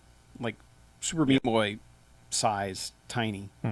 And Rogue Legacy, I felt like my dude was huge on the screen. That's probably a Vita thing, because I played it on the computer on the big TV, so he seemed normal-ish, like Mario size. Yeah, I guess Rogue Legacy, my dude felt way bigger. Yeah. It felt like he was taking up too much screen real estate almost, but I don't know. Yeah. But hey, whatever your flavor of super hard game is. By the way, side note, you mentioned Dark Souls. Have you played Dark Souls and Demon Souls? I've only played Demon Souls. I have a copy of Dark Souls on the PC that I keep wanting to play. You only played Dark Souls, right? Correct. And I'm sure you've never touched either. I'm just curious if, like, hey Chuck, Dark Souls really sucks. I know. You should. No, that's not going to work with me. I'm curious if, like, did they straight up fix the game? I understand it's still hard as fuck. I get that, but one of my problems was I was also fighting the mechanics of the game in Demon Souls. Like, there was just dumb shit that would happen, like guys stuck on a rock, like pebble on the ground, and I'm just like, I think people have started to treat that like part of the hardness. oh, is it? Okay, I think it's jank. I don't believe that. I don't recall much jank in Demon Souls. Maybe I should try Dark it. I Souls. don't. Maybe I should borrow somebody's copy just to try it or something. I don't. I'm just curious. Like every once in a while, I don't call it a masochistic side of my nature or something that I want to. A lot of people like it. I mean, a lot of people are still talking about it. A lot of people still playing it. I know. People are always like, "Oh, here comes two more punishment." Yeah. I actually have a friend at work that is taking a day off for Dark Souls 2 Okay. because he's finished Wow. Dark Souls like multiple times. He's finished it. I guess I should just try it. I mean, If it sometimes wasn't such a big if they nerd, fixed he'd be it, awesome. Yeah. Yeah, there's still part of me that is afraid to go down that rabbit hole just because of the time investment, but I still want to do it just because something that appeals to people that strongly, Yeah. there's got to be something to it, you know. Well, watching a video or two of people playing, I get it. I think it hits that core reason we play games. I think, and I get that from like Call of Duty, that instant gratification of like, holy shit, I can't just believe that just worked. I made that happen and didn't die, and lived to tell another day, and then went on to shoot some other dudes without dying. And it gives you that, it clicks in your brain of that instant gratification of like, yeah, you know. And so like when you do something good in that, what I've seen, even the weird random stuff that's like not necessarily what you did, just like a complete stroke of luck. Like I was watching a video where I guess there's some boss that has big giant sweeping motion of a tail or something like that. Oh, and guy, yeah. you know, like guy was running and hit and like landed on another ledge and didn't like fall off the chasm. I think that was at the end of Patrick Klepek's Is that okay? article about Dark Souls. Yeah, where it was just like, you know, and you watch their face light up like, fuck, yeah, yeah, and he's just like, I didn't die, you know, hooray. And I don't know, part of that kind of appeals to me, but the slog of like, I don't necessarily want to play a game where every single thing in the game can murder you. Like, I mean, I want a game where it's like, eventually it's like, okay, for these guys, I'm a badass. You know, this boss guy can be hard, but, you know, at a certain point, it's like, You will get to a point where Get more gear. yeah. well, there's some like everything can kill you, but you learn fairly easily how to defeat a majority of the pedestrian bad guys. I guess I'm willing to try it. I don't know if you have a copy. You're just borrowing his. Whatever. I think I was borrowing his. I may might try it. give it back to you. I got the PC version, so Oh, okay. Oh. Anyway, get another fun sale. Not playing it. let's talk about another platform. Let's talk about the next generation of No, platforms. boo! Next The- generation what? flinging it in The the sun. newest and best. Of course, there What? is no other above it, graphically or anything else. Player base, What? Yeah, sales. totally. Number one Let's talk about the Wii U. in our hearts. Wii U. Wii U corner. It's more like a Wii U Nook. Sure. So it's a crevasse. Both you, Chuck, and I have played Super Mario 3D World. Yeah. I, on paper, saw this and was like, I might actually have to buy a Wii U. The way people are talking about this game, because they were like, it harkens back to Super Mario Brothers 2, the forgotten and possibly best Mario Brothers of all time. Never forget. Yeah. First off, well, I just want to say that because that was like, I was like, that looks awesome, and that looks like the Mario game I've wanted. I might have to buy a Wii U. What are your thoughts on it, Chuck? Because you already had the Wii U. I This do. I didn't- had the Wii U. This didn't sell you on the Wii U. No, I already had that. It sold me on the game Okay, to get it. sure. And I got it. I've played through the first 3 worlds, I think. I like it. Because I did not. Well, What does it play most like? In Super the Mario series? 3D Land. Okay. It's kind of a cross between Mario 64 and one of the side-scrolling Mario games. Okay. You're in a very predetermined level, Mhm. and it has several goals along the way. The main of which is to get to the flagpole. I so far I'm okay with it, and I'm okay with it because I continue to be just smart enough playing it to get enough of the things I need to get past whatever artificial gate they put up, like the Star Gate. Ooh, there's Stargate? Not Oh. the gate that needs stars to pass through. Because each level has 3 like green stars that you have to find, and they're independent of getting to the end of the level. And then you reach certain milestones in the game where it's like you have to have 30 stars to get past that. Normally, I hate that in games because I'm usually not good enough to get there on the first shot, and I don't like going back and replaying something I've already played because I just want to see everything in the game. But so far, I haven't had that problem. And sometimes I feel remarkably smart when I stumble into something and I'm like, oh, this is a secret thing. There must be something over here to do. And then I figure it out and I'm like, okay. So there are parts of the game that really click with me. Now there are others where it's just like, I went through this level like 7 times. I have no idea where this other star is. So, there's times where I feel like a badass, like I'm the greatest Mario player ever. And the other times are just like, there's probably 7-year-olds who found all these things and I'm an idiot. So, but it's HD Mario on a television. That's great. Yeah, I like that. Music is cute. It's incredibly charming. But it's 3D Mario. That was my problem with it. Yeah, I mean, it sounds like you might like 3D Super Mario Brothers Wii U. Except I thought that controlled like crap. Oh well, then I love the new Super Mario Brothers on the DS and 3DS. Yeah. What do you mean by "ew"? It's 3D Mario, like character model, or No, it's running around in a 3D space, meaning when you want to jump on somebody, you have to watch the shadow on the ground. that is hard. That's hard for my brain to comprehend. Yeah, 3D platforming essentially. It's Because a lot of times there'll be like a free floating block, and you got to be like, oh, well, where exactly do I need to stand to hit that block? yeah. I mean that's why I wouldn't say it's not like Mario 64 because you were traveling with the camera. Yeah, that's true. This is almost fixed camera ish. There's almost like 3 vantage points, like Yeah. dead on, and then a catty corner left. And I I haven't run into you know that what? part. That sort of things in Devil May Cry also, Mhm. like jumping 3D platforming. Yeah. Why? It's 2014. Why the fuck are we still doing this? Well, Nintendo Because just nobody- started doing it. Yeah, but nobody ever likes jumping puzzle stuff. It's in the In catalog. great Integrate platform ourselves really games, like- well. Yeah, I it's in the catalog of game design. I think 3D platforming can work as long as your character is traveling with, but like that almost near fixed camera where there's a slight zooming out, but you're so far away where you have no spatial awareness of where you need to jump to is not fun. I just To me, nobody ever says that was the best part of the game. I'm glad they put all that 3D Well, that's platforming in. all Mario is. Yeah. I mean, But Yeah, but it seems like a mechanic that nobody's ever felt 100% on. Because I mean, even like Mario 64, a lot of people. I liked it because it was basically a third-person Mario game. I mean, your camera went with him, so you knew I get this close to them and jump, and I've hit the block or I've jumped on the thing.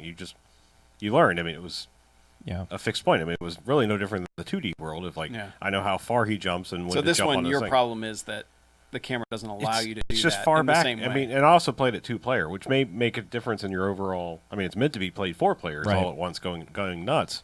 Well, when you get far enough into it, it starts loading ghost runs of other players. Okay. So you sort of get that 4-player experience because there's 3 ghost players running around doing all sorts of crazy shit. And you're like, what?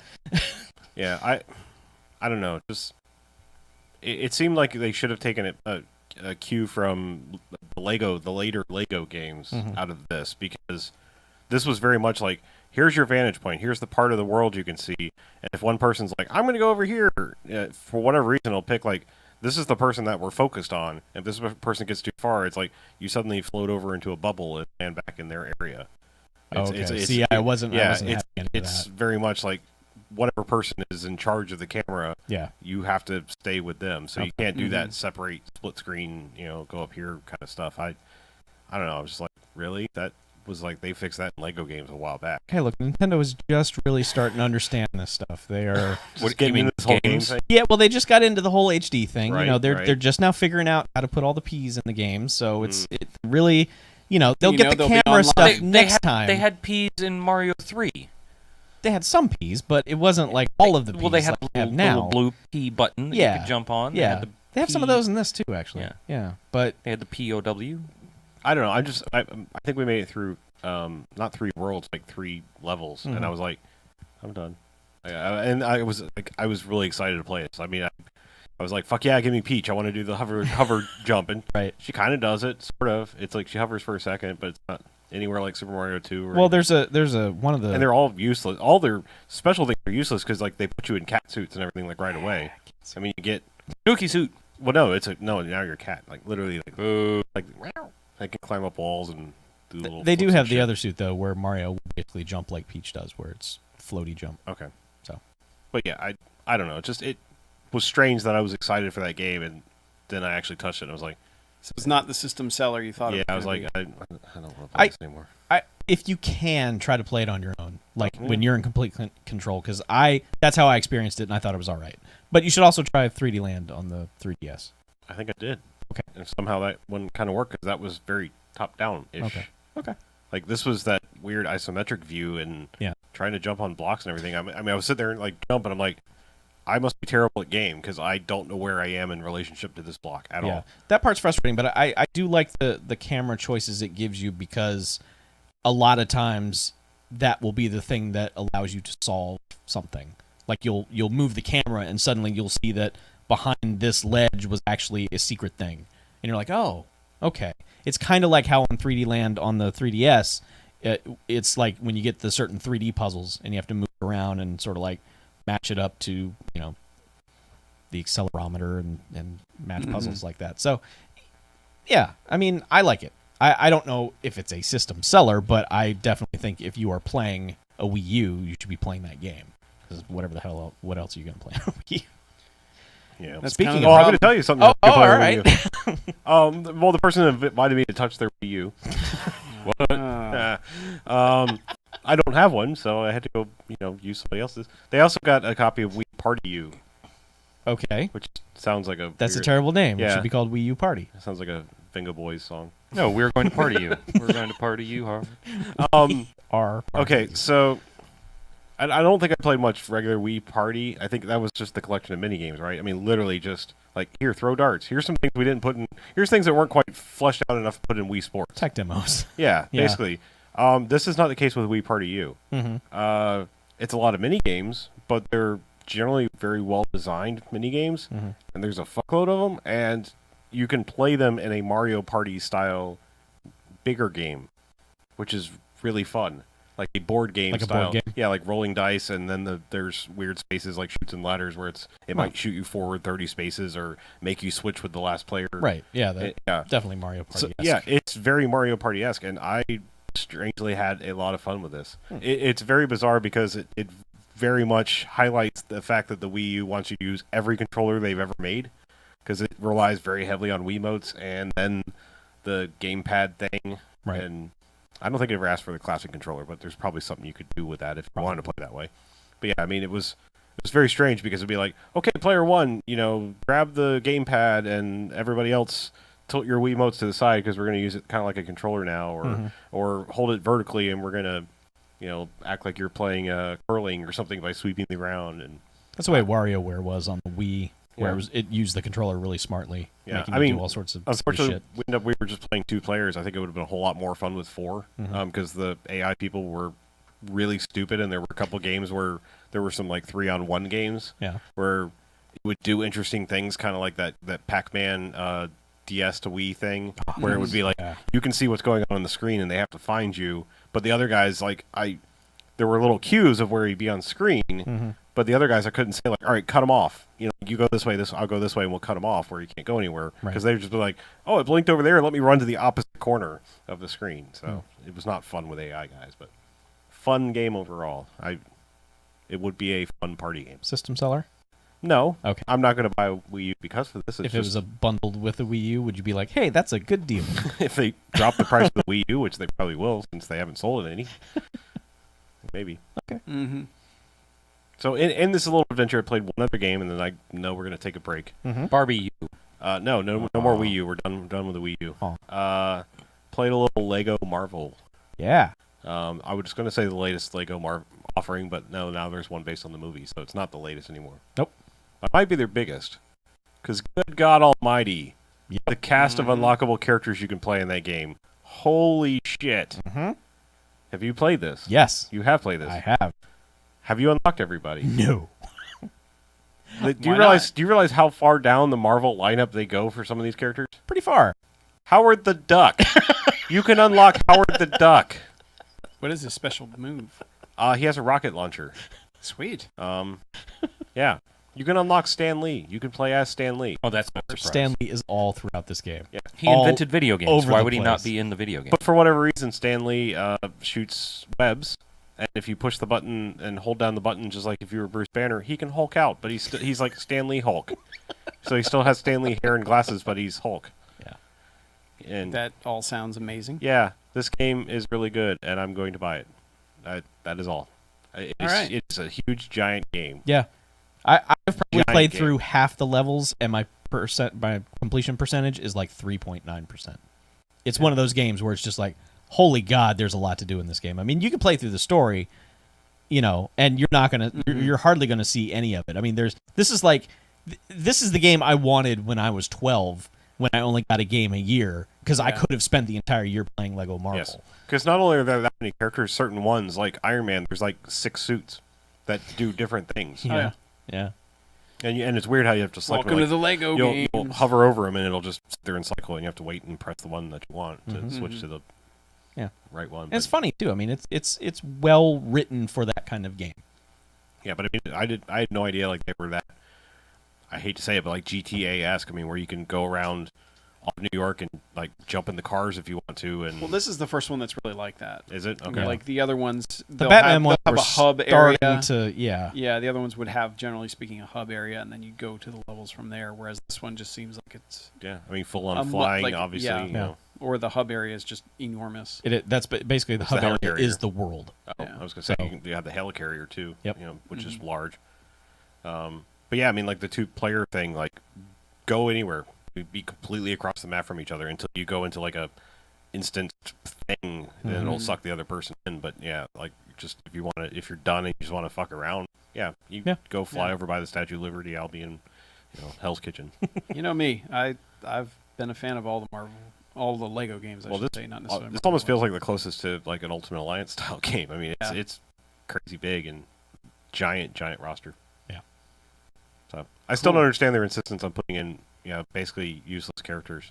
I mean, like you can unlock Mary Jane Watson. It's It's like, she's there, It's but just to feed it's that. kind of been a thing that they've. I'm just like she does nothing. Yeah. She's wearing I Heart Spider-Man. I shirt. just remember unlocking characters in Lego Indie and just be like, really?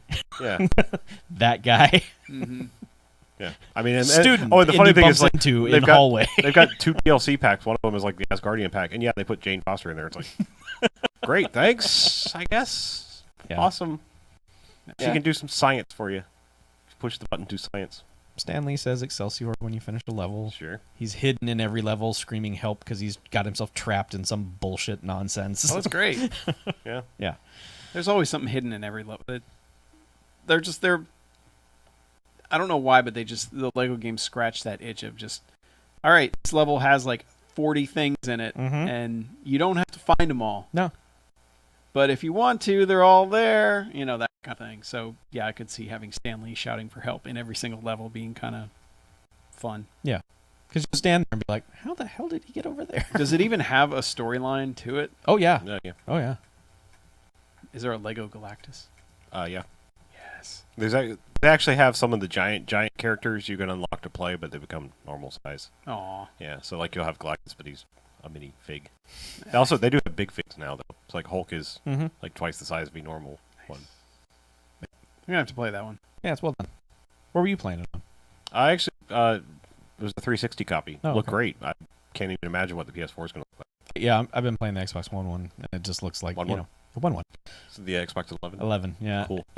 You probably don't need a next Only gen copy of it. 349 more to get upgraded to the 360. Yes, I'm working on it. Yeah. Yeah, it's good. Well, that's it. All right. Well, let's All take right, a break. Oh yeah, we have a whole second half to go. Shit. Sure. I thought we were done. Shit. Shit. Let's take a break. Okay, we'll be back after these messages. From video games. Sponsored by. Hi, I'm Video Games. Sponsored by. I sound Digit. suspiciously like Stan Lee. Because I am. I'm Video Games, and I created video games. I do like that Agent Paulson's the only one. Yeah, I actually got him. He's the only one who was like, yeah, I'll do the voice. Coulson, he's not Robert Coulson. Oh, that's right. His name is Phil Coulson. But everyone else, of course, is Troy Baker. As what, Troy Baker? Yeah. And Nolan North. Yep.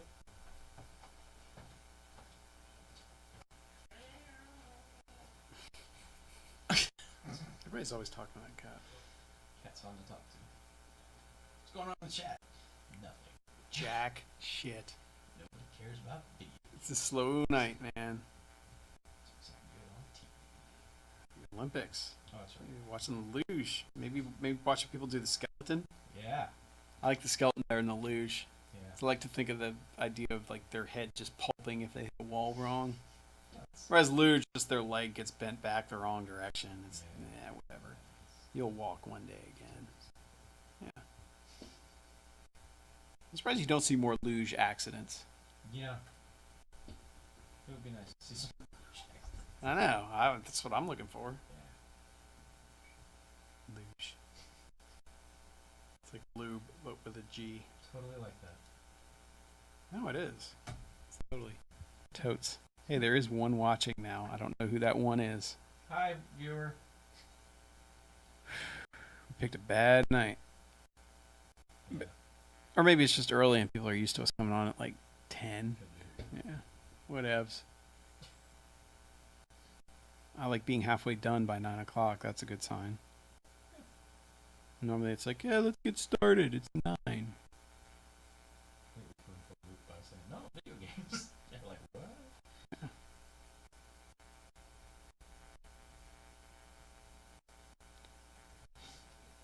And I think we had email, but I fucking forgot what it was. We have one email? I think we had one or two.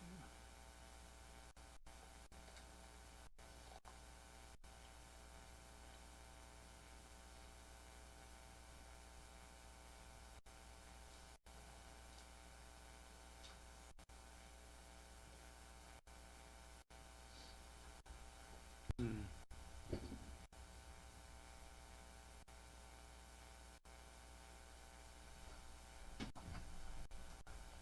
Okay, ladies. Jack. Oh yeah, hot links.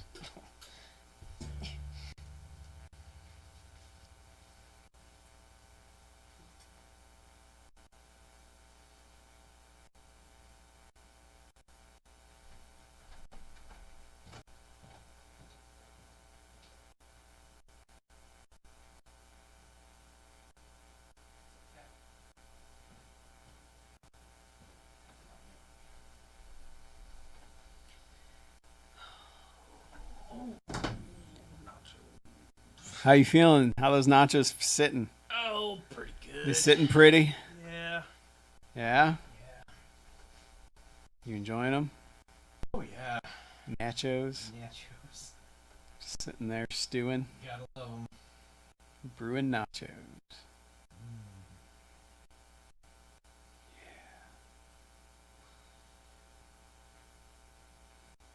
Yeah. Yeah. So True Detective is some existentialist stuff, man. You wonder if they're just letting McConaughey just sit there and riff for a while. I think maybe, yeah, he was just talking. Yeah. He filmed it. Or what? And Woody's like, what is wrong with you? I hate how Woody's done the whole I'm talking like I got a dip in my lip. I thing. understand. I don't understand why. And he doesn't have that in I know. the future thing. I don't know if he, at some point, his character has some dental surgery.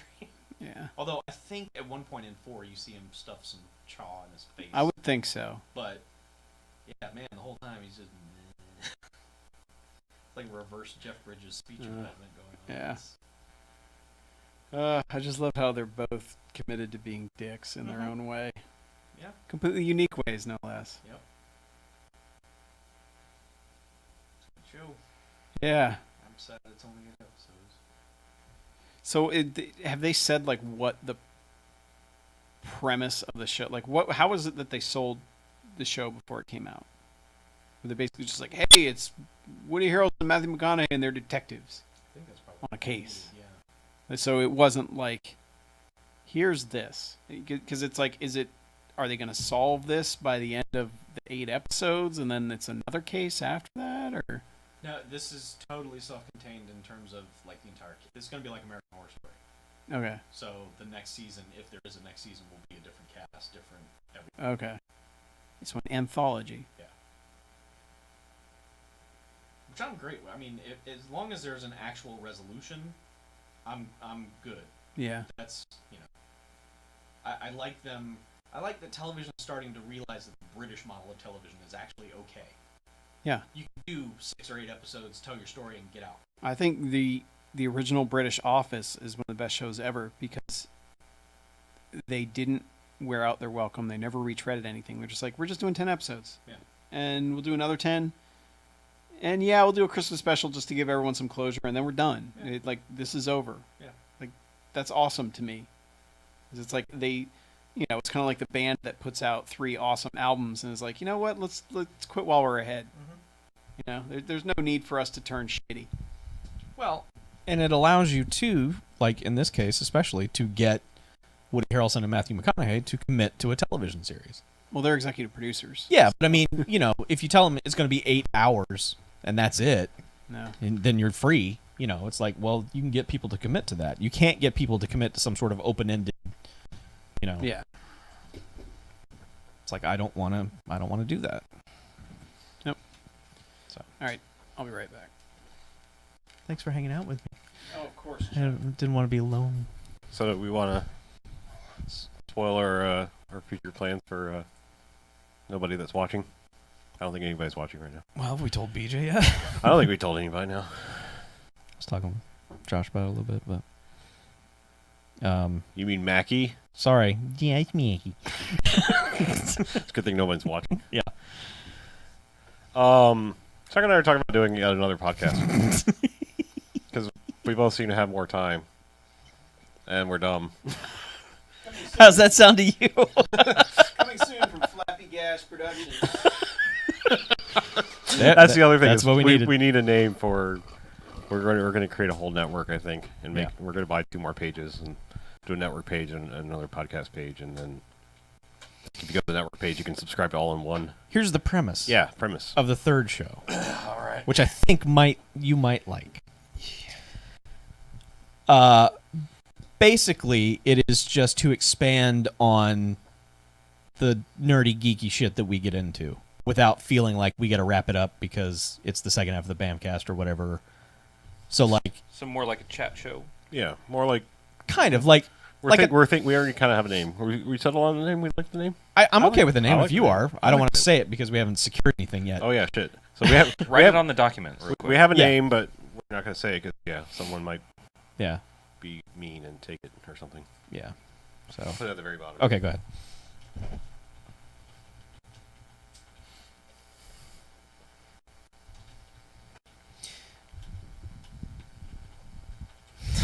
He liked it because it abbreviated to some crazy Star Trek shit. What? I mean, basically, we were sort of talking like, you know how we were after we came back from MegaCon that first time? We were like, you go into MegaCon and it's like you feel like you don't have to restrain yourself in terms of what you like, what you don't. You just feel free to. So, we could talk for however long we want to talk about Doctor Who or Star Trek or comic books or something Someone like that. going nerd. Yeah, without the other people in the room going, I don't enjoy that geeky thing. Shut up. Let me tell you everything about Transformers, though. Yeah. So Was that directed at me? It might be. No. I've never done that.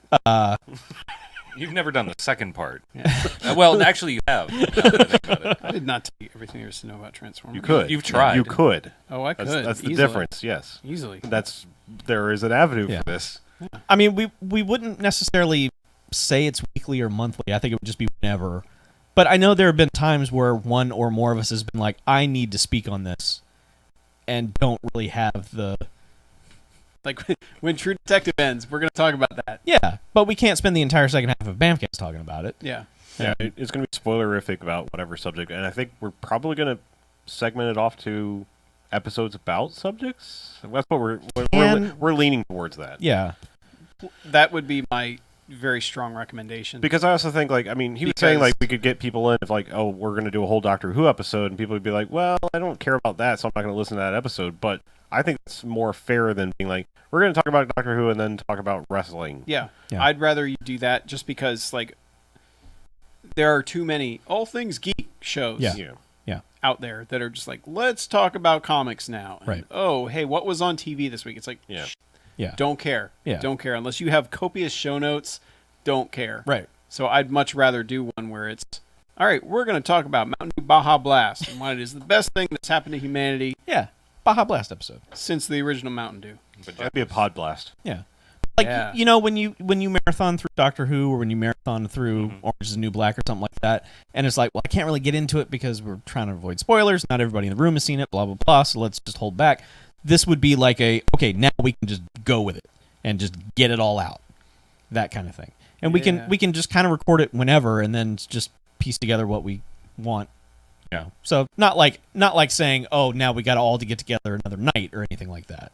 So Yeah, and it's whoever wants in. I mean, we were just saying like the two of us will do it most of the times if nobody else wants in. But if somebody wants in, we're not going to say no. yeah, And We could also. I've also thought about making this an avenue to bring in That's what I guests was just going to via- say. We can. we don't care Skype if they want to, or something. Just because like the core Bamfcast and the core No Quarters should probably let's keep that pure. Oh, well then, Chuck. No, I'm just saying this gives us an avenue to kind of bring in different people and network a little bit and stuff like that. I do also think I like the idea because I don't have to necessarily commit to it, and Yay, non-committal. yeah. Well, I just like doing 2 podcasts on 2 weeknights is a little bit restrictive sometimes for me. I know. Tell me about it, brother. Yeah.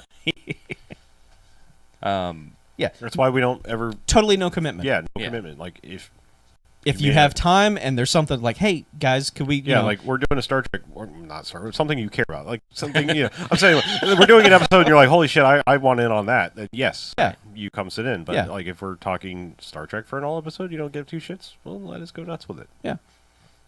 And I mean, like, some of us, I mean, I'm not saying some of us are more flexible than others, but some of us are more flexible than others. And, like, if you were like, hey, I got nothing to do tonight, you guys want to talk about chicken? It's like, let's do an episode about chicken. And I'd be like, yeah, sure, I'll talk about chicken. So, Chicken. yeah. So, I mean, Yeah, I mean, even if like Chuck doesn't read comics, but we do. So if we want to do a comics one, Yeah. the 2 of us will do it. And Right. Chuck Yep. won't be here. Right. Whatever. that kind of Yeah. thing. So, Do either of you guys still read comics? I don't keep up with like monthly stuff, but I still read mostly. I mean, comics. I mean, things like that. Star Trek Yeah. comics. It's not like we're not trying to be bleeding edge. I mean, I could spend an hour talking about the Vertigo line alone, much less all other comics. yeah. It's like we just touch on certain things, especially like the second half of the Bamcast, where we just sort of like, we just very gently ease into something that we really are super passionate about, but we hold back because, like, you can just tell no one else in the room gives a shit, and and you're trying to just get through it as quick as possible. That way it's just like just let it out. Just it's like, hey, let's rate all this Kirk and Picard. Let's talk about this and why Voyager sucks, and Because it doesn't. it does, totally does. And you guys could argue about that. For That an one hour. had the best theme song. Voyager? I don't know. No, That's what I've I never said. watched any of them. okay. So See, beats then that's me. why you're not on the Star Trek show. Yeah. Voyager has Actually, the no, most the majestic original- theme song. It does. The original had the best theme song. Yeah. It was that Layla Schifrin, Right. badass stuff. Yeah, fuck yeah. That's like being in space. Yeah. It's just what space sounds like. Yeah. So, we're just kicking around the idea, kicking around the name. Just it's totally in the Genesis stage at this point. However, Genesis. Genesis stage. oh, that's That's terrible. So why do we do that? Hot links. but we do need a name. I think even Need a if network name. if we don't do the third show, we still need to come up with sort of a network name so we can like Yeah. merge everything. I agree with that. I also had a brief glimmer of a thought, like just now, and that's Uh-oh. how it works. Like, Back. tell yeah. me. And I don't know if this is a good idea, and it's probably not something we should do all the time. But I know we play a lot of games where there are emergent stories that happen. So Tales of Skyrim. yeah, Tales of Skyrim, Life on the Streets, GTA. Maybe we could do instead of like spending 25-30 minutes on No Quarters talking about some of these things, maybe we could do Tales of No Quarters, Totally could. like a Minisode. like a mini-sode every once in a while. Yeah, absolutely. Kind of like our The internet is Neptune's our Pride. Yeah. Yeah, The internet Ones. is our oyster, man. We can do whatever we want. So just We have We have RSS hosting. feeds. Because I mean, like, And I think Chuck already knows how to merge RSS feeds into one giant feed on the page. yeah, something like that. He might have experience. I might. I mean, like, doing a third show doesn't have to be any set requirement. It could be like, hey, we had 25 minutes where we wanted to talk about the pinball convention we went to. I know we're going to talk about it now, but right. Yeah. that's the kind of thing that we could really just tell a lot of stories from, and we could just record like a 30-minute thing, and that we just push that out, and that's the thing. That's the in-depth subject of that. Right. Or if just like, hey, we were playing Battlefield 4, and you wouldn't believe this crazy shit, and it's going to take 20 minutes to tell you. Let's tell you about it now. That could just push that out and be a thing. It doesn't have to be wait until we have 3 hours worth of material and then go. Right. It can just be like, here's the thing, go. Right. So, yeah, just kick that around. But main thing is we need some sort of overarching network name. It needs to be good. Yeah. Yes, it does. Please. All right. So, yeah. Let's do more of this podcast we already committed to. Yeah. All right. We should commit to this one. This would be shorter, right? Should be. Yeah, this will be Okay. fast. Except for the hour pinball.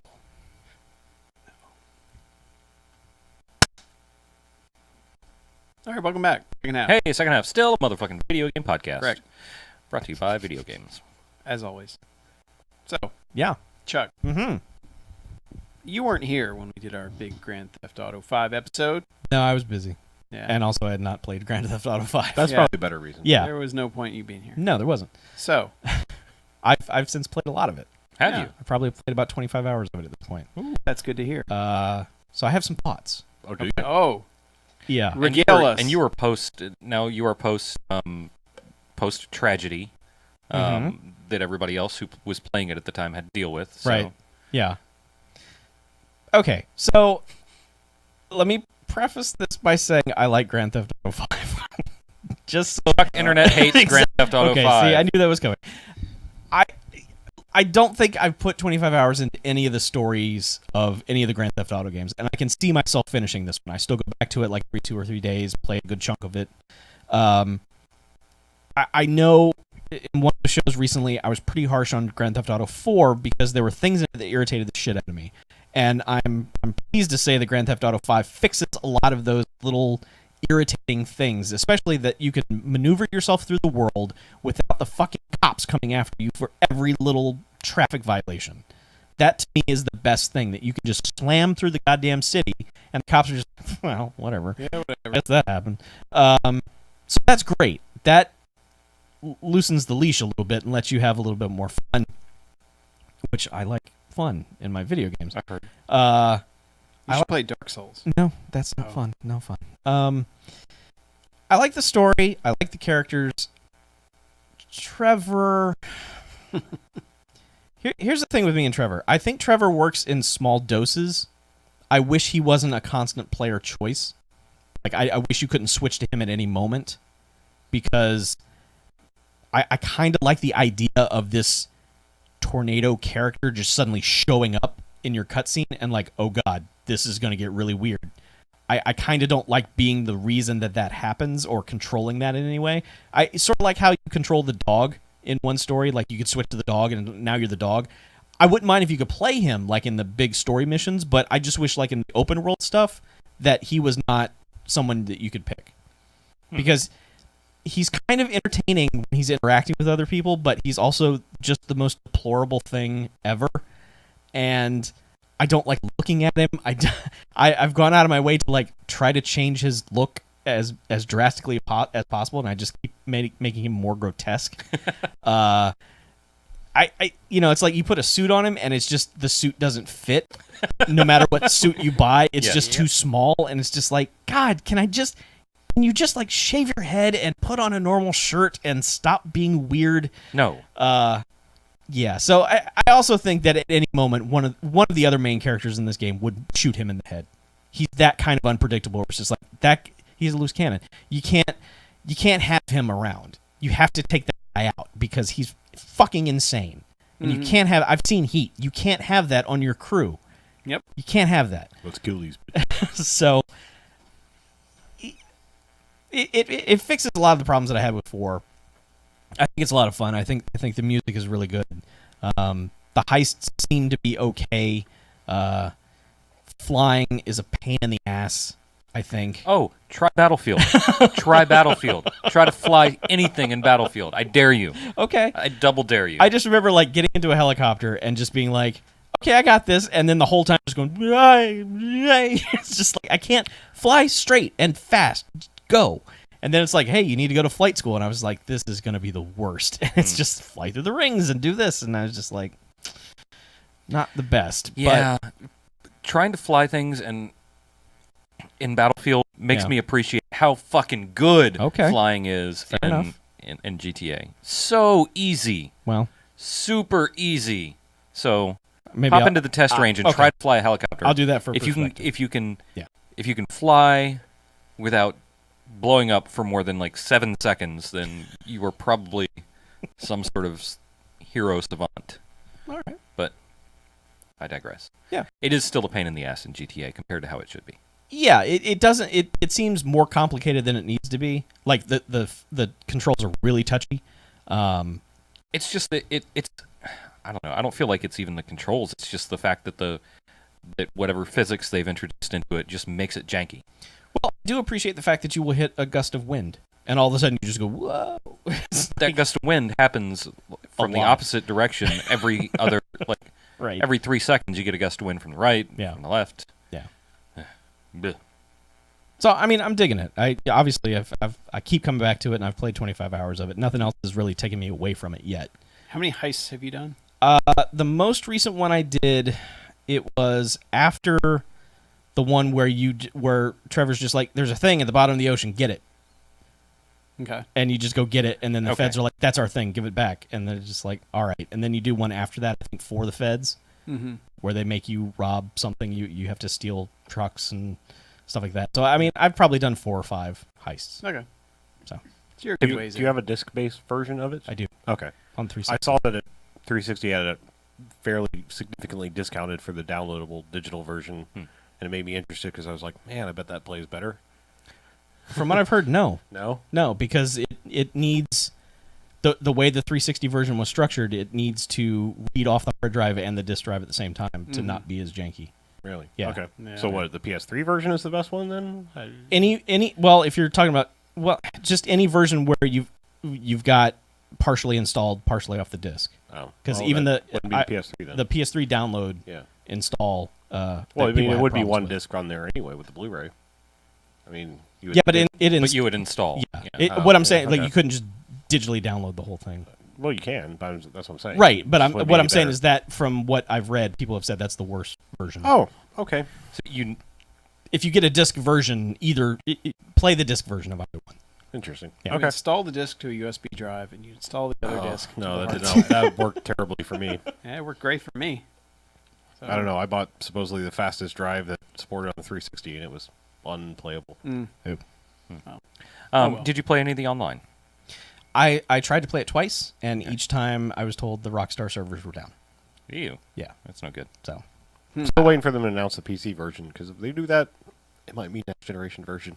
Yeah, Because it's gonna happen. I've has heard gotta I've heard rumblings about it. they so, keep hinting at it. Yeah. It's well, got I mean, to. the strange They thing like is that money. well, I mean, stranger is that they haven't announced the PC version. I mean, that to me is the gateway because you expect that because it's been on the PC from that's where it started, the original ones. But the Without thing that is, they announced the PC version. Everyone knows the Yes, next gen console version is should coming, be. It's and then logical. sales of the current version stop. So they will probably wait. They've a already year. had to have stagnated at this point, though. I mean, it's been out You would think. 5 They've months. sold like 33 million copies. I mean, Okay. it is something insane. All right, well, maybe not. I thought it was going to be like just after Christmas, be like, hey, you know that this copy's just maybe they're just waiting for it to not be painful for like you got that for Christmas and Yeah. here's the new one. Yeah. I'm still waiting on Red Dead on PC. Oh yeah, that never happened either. Wow. It never did. Wow. No, Okay. which is lame. Sad. It is. It makes me sad. yeah. One thing I have been playing on PC. Nice. Go on. Batman Arkham Asylum and Arkham City. I don't know why I went back down that rabbit hole, but I did. So not Arkham Origins. You know what? I don't know why I haven't moved on to that one yet. Okay. Because I basically played Asylum on hard Mm-hmm. and beat it. And that game is still fantastic. Everything we've said about it. still holds true. I think that is one of the best games of the last generation, easily. Mhm. Arkham City, I gave it my 40 back the year it came out. Playing it directly after Arkham Asylum, that game is not nearly as good in any capacity. Because not only is the storyline very... Asylum feels like a whole that, like, it feels like one team, everyone on the same page, like, this is what we're doing, okay, this is why we're going to this place, this is why we're going to that. Arkham City feels like, all right, this team is handling this section, this team's handling this section, this team's handling this section, check in 6 months and we'll see how we're all doing. Mm-hmm. Because certain parts of that, like the Ra's al Ghul stuff, feels completely, utterly different from the rest of the game, you know, as does the stuff with Mr. Freeze later on. I mean, It feels segmented. It just... Yeah, I mean, even in the sections of the city, it feels very much totally not cohesive at all. Yeah. And there's also the fact that in the course of going from one end of the city to the other, you can get probably 7 or 8 side missions pop up, all being like, oh, hey, why don't you do this now? Hey, do this now. Hey, quick, do this. Hey, we got this mission for you. Hey, this guy's getting robbed. Go save him. Hey, do this. All sorts of stuff pops up as you're playing through that game, and it's just like, why don't you just leave me alone and let me do the story Mm-hmm. instead of barking at me every 25 seconds with something new to do. Yeah. So yeah, and I mean, but the thing is, the mechanics of that game are still fucking awesome. Like, and this is the big thing I got sucked into, is I beat that on hard also, beat Arkham City on hard, which is dumb, because that game gets really hard at certain points, but I then went into the challenge rooms again, was like, all right, let's do this again on PC, because, hey, achievements are expiring at some point this year, because they're the PC version, so fuck it. And got, basically, it's almost funny, because I loaded up my Xbox 360 saves just to see Mm-hmm. almost identical points where I hit the wall on all of these missions. Like, all right, I've done this challenge room, I've done this, yep. Yeah, It's not the game, it's you. Yeah, it really is. I'm like Rumble in the Jungle Extreme. Yeah, somehow I just keep dying on that because of the guys with the fucking shock sticks, and the one where the floor turns on because you didn't hit the time limit, you know. But I could play the mechanics of that game, like those challenge rooms and the fighting part of it. I could play those forever. I swear to God, I could just keep playing that stuff because I find that so much fun, and it controls so well, and it's just the perfect. All right, I am absolutely wrecking. There's a room full of 30 guys, and I'm beating the shit out of all of them without any of them touching me. There's something truly awesome about that. I still say I wish they would make a medievally hack and slash, I don't care if it's Conan or whatever, game with that mechanic. Just be the yang to its yin or whatever. Just like, oh, you know what? Batman doesn't kill people. I mean, I'm not going to have that argument again, but, I know. you know, just fucking bloody mutilation and everything that, you know, could happen with that great fighting system. Just From what I've been told, Sleeping Dogs is similar. Kind of is. Kind of is. Like when you're But- doing hand-to-hand combat. It's Yeah. not as good. It's not polished. I'm saying, like, literally have Rocksteady Sure. license the engine or whatever, or Yeah. have them make the game. There's something about it that no other game to me feels like I mean, that. Assassin's Creed essentially is that. Yeah, but style they of keep fucking with it. I know. Every single game. I'm just saying. I mean, it's the God, same. It's the it same. drives me crazy. It's too. the same. You know, fight counter. You know, it's the same thing. It's just nothing is as refined as Rocksteady's Batman fighting engine, in my opinion. It's, Yeah. You know, And the amazing thing is they add a dozen new moves that Batman can do, and they all work, and they all feel good, and they don't feel like, oh, we've tacked on a bunch of shit, because they all have very specific uses that work, that aren't that. There doesn't feel like any quick gadget or whatever during the fights that I use. It doesn't feel like it's worth it. Like it's useless. Mm-hmm. Like all of them have very specific uses, especially the freeze one. Like there were certain levels where, like the challenge room where the dude with the one arm with the hammer or the sickle that'll come at you. If you just use the freeze bomb on him, you can just keep freezing him Mm-hmm. and then beat the hell out of everybody else and get a gigantic combo and then beat the crap out of him and get gold medals again.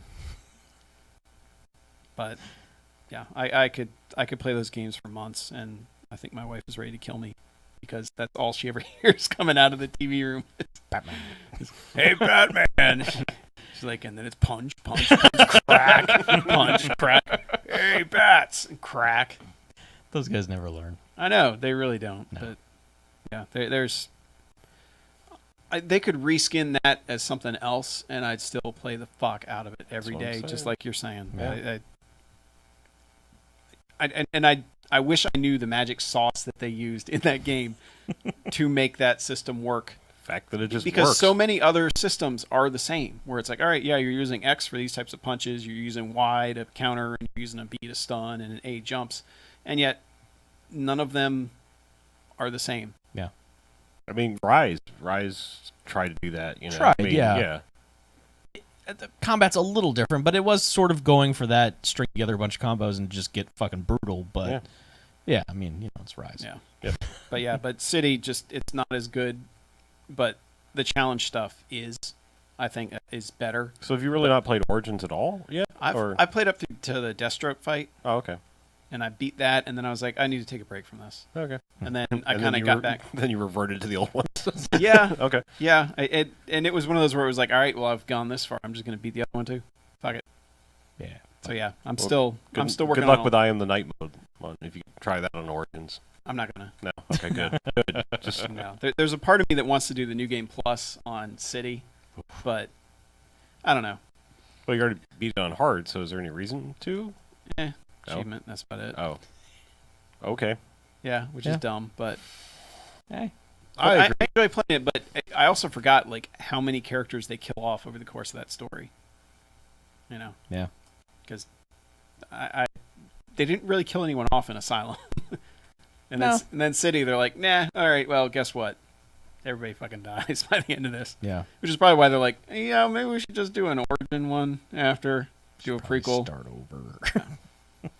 Yeah, but those are just everything you want in a Batman game, and I wish the movies could take cues from it. So it's almost like I want them to make a movie that just drops you in like Batman Arkham Asylum does, because it's like everybody knows the core Batman villains. You know, everyone knows the Penguin, everyone knows the Joker, everyone Right. knows. Why not just when they eventually reboot the franchise again, just be like, you know what? Just start off. Hey, I caught the Joker. We're taking him to jail. Yeah. And go from there. Yeah. And it's like, oh, guess what? Scarecrow's in jail too. All that.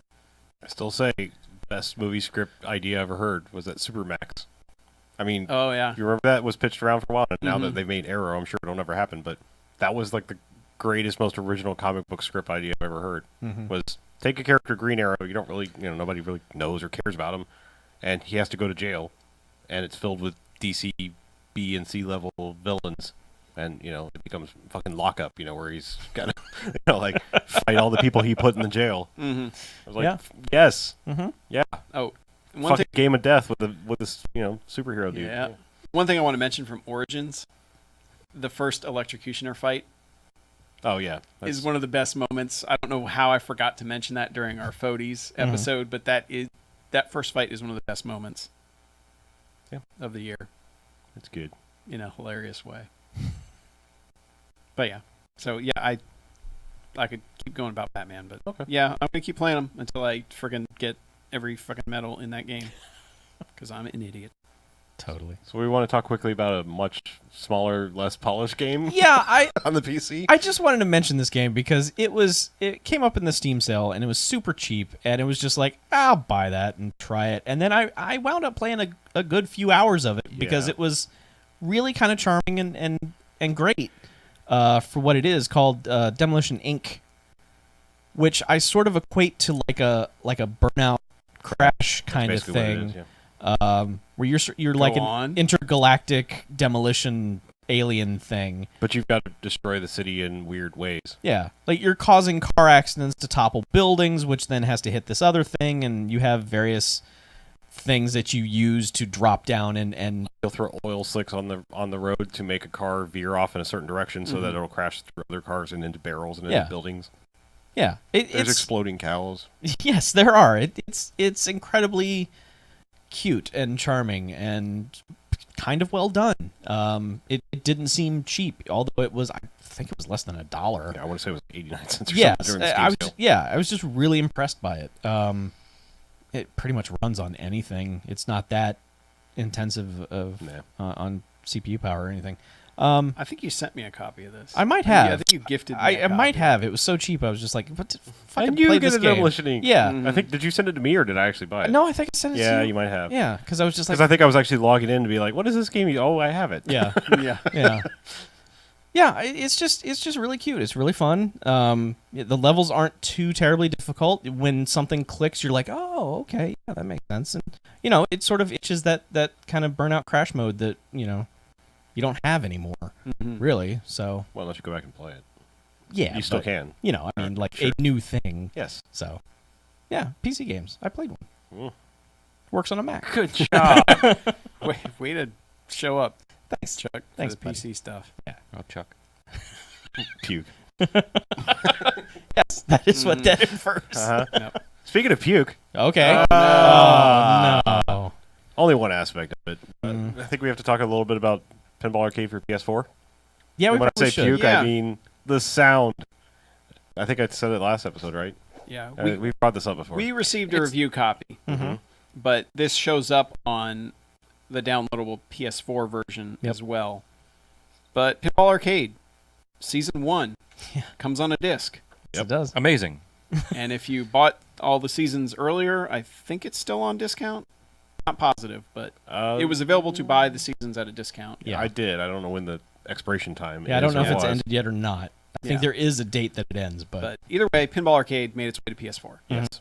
yeah, And it looks great. Does look great. Does It look looks good. really good. yeah, Plays okay. It sounds like shit. Yep. yeah, it really does. It's like it's not even mono. It's half stereo, sort of Yeah. ish. Weird. Did you read crackly. what their explanation for this was? We're doing it wrong. No, they No? inadvertently, and I don't even know why these would be the assets inside the game at all, but apparently it was pointing to mobile game versions of all the sounds. That's very obvious. Like, Yeah, I guess that's, what it would sound like on an iPhone or an Android pumped up to 10 on a, your home system. Yeah. Wow. And so it seems like an easy enough patch of like, everywhere it's pointing to this file location, point to the right one. yeah. It seems like an easy enough patch, but nothing is easy when it comes to Farsight, unfortunately. No. Yeah. Nothing. I just They're probably just expecting to have to pay $1 billion to patch it, so they're like, I yeah, don't know. yeah. We gotta. Kickstart it. I will give you $1 to fix the fucking sound, please. And It was Harlow told me first, Mhm. and then I downloaded it and I booted it up, and I'm like, I'm gonna boot up my computer and load up the Steam version at the same time just to double check this. And Yeah. I booted up Tales of an Arabian Nights. I'm like, it doesn't sound that bad, but it's only coming out the center channel, which is weird. Mm-hmm. And then I switched it over to the PC version, and I was like, okay, yes, this sounds like utter garbage. Yeah. Yeah. It was night and day the difference in the sound. And I was like, maybe they're exporting just from the direct files that were on the thing, and it's like, no. Well, the thing is, like, There was- apparently all the noises they generate, like the actual bumper noises and stuff that they can't capture off of the board, Mm-hmm. sound normal-ish. I mean, they still sound weak.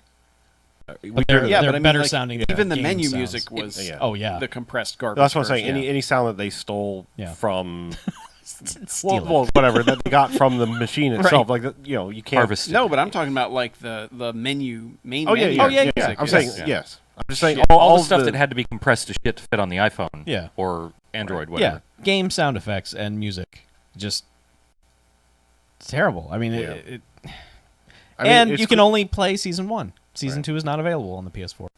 yeah, Even basically though they've 'cause- already moved on to season 3 most everywhere else. Yeah, but I mean, to be fair, they did kind of rewrite the tables. I mean, every table has a 3 lighting option Yes. setting now Yeah, Yes. but those are all on PC. with the lighting settings. I'm pretty sure.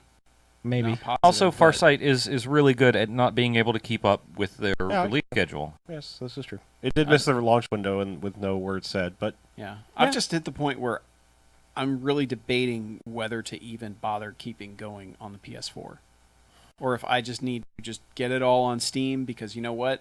That version's going to be around, yeah, Right. I've you know? Yeah. fought this battle in my head a lot of times, and I don't know. I mean, I bought the season 1 on PS4 because it was discounted, and I was like, all right, fine, fuck Yeah, it. same here. I just want to play these tables, and I know I'm going to spend $80 right now Mhm. if I go say I want the Steam version right now. Yeah. Mhm. I'm going to buy both Pro Packs because that's what I would do. Right. So I was like, well, it's $15 or whatever it was. I'll do this, and I've been playing the shit out of it, so I know one day when they patch it, I'm going to be like, oh my god, the future's now. It will be the future 'Cause- by the time they patch it. Because I've heard the shitty sounds. I've at least gotten the basic goals on almost every table, except for some of the old eating tables I don't give two shits about. It was really difficult for me to even play with the Yeah. sound. Yeah. And you can't on the PS4 version. You can't switch the buttons. No, you can't. No, That I that was is about to say another that too. dumbass thing where it's not the Drives me triggers, crazy. it's the front bumpers. Yeah. Which is how I used to play until there were pressure-sensitive buttons. Yeah. Yeah. Because like when you get to a table where it has a half press for one flipper or full press for two, I retrained myself to play with the triggers, but Yeah. it should be an option. I mean, I'm not saying one way is right. Do or they have wrong. any that have the magnet? Any MagnaSave tables? Black Knight? Yeah. Is that a season 1 table though? I don't think it is. I don't think it was. I'm just wondering how those are set up. Yeah. If it's reversed. Hell, I don't know. Ugh. Yeah. Also, like I played a bunch of the PS4 version, and I had like one run that I thought was really really good, and then I was like, well, let me see what my friends are doing. Broken. No friends leaderboard, global leaderboard only. Very nice. What the shit? Plus, it mixes in mobile and all kinds. Yeah, it all. Yeah, so it's like, what am I looking at? What is this? This is. I mean, do they not read the SDK when it gets sent to them? I don't know. I don't understand what. We just want to love you so much. I know. Pinball Arcade. We really, really want to love you. You're so self-destructive. Yeah. You're your own worst enemy. Farsight is that crazy girlfriend. Yeah. That you're just like, I want you to just be normal for a day. Yeah, just please. Because when you're normal, you're friggin' awesome. but Why are we all dating the Manic Pixie Dream Girl? Yeah. that's But kind of most what of it the is. time, you're fucking crazy. Yeah. That's They're that like, is oh, you're so adorable. I get to play pinball. What the fuck are you doing? yes. Why are you dancing outside in the Yeah. rain in cowboy boots? You dumb Adults- whore! Adults don't finger paint. They just don't. Stop What being is wrong with quirky! you? Hey, Hey. don't insult finger painting. That's great for Adults don't finger paint. Whatever. I need my Yeah. stress relief. But It would be playing Pinball I just- Arcade if it wasn't Yeah. broken. like I swear to God, I just want to love Farsight so I much, know. and they just fight me. I hit a glitch that there's no reasonable explanation for. I forget what table I was playing, but I hit the ball at one point and it flew off the table. Sweet. Off the table. How is that possible? There's no glass.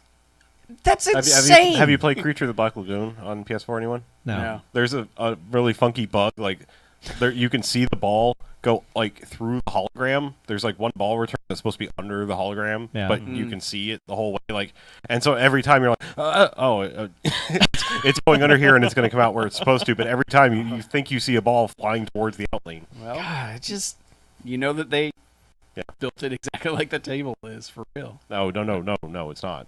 Like, like, suddenly the playfield becomes transparent and you're watching the ball go through a track under the playfield. Crazy. just work, please. Yeah, I know. I want to love you yeah. so much. We really do. It's like and now I they've just want announced them to hire a CEO who knows what the fuck he's doing. just a and secretary. Just one PR No. person. No, they.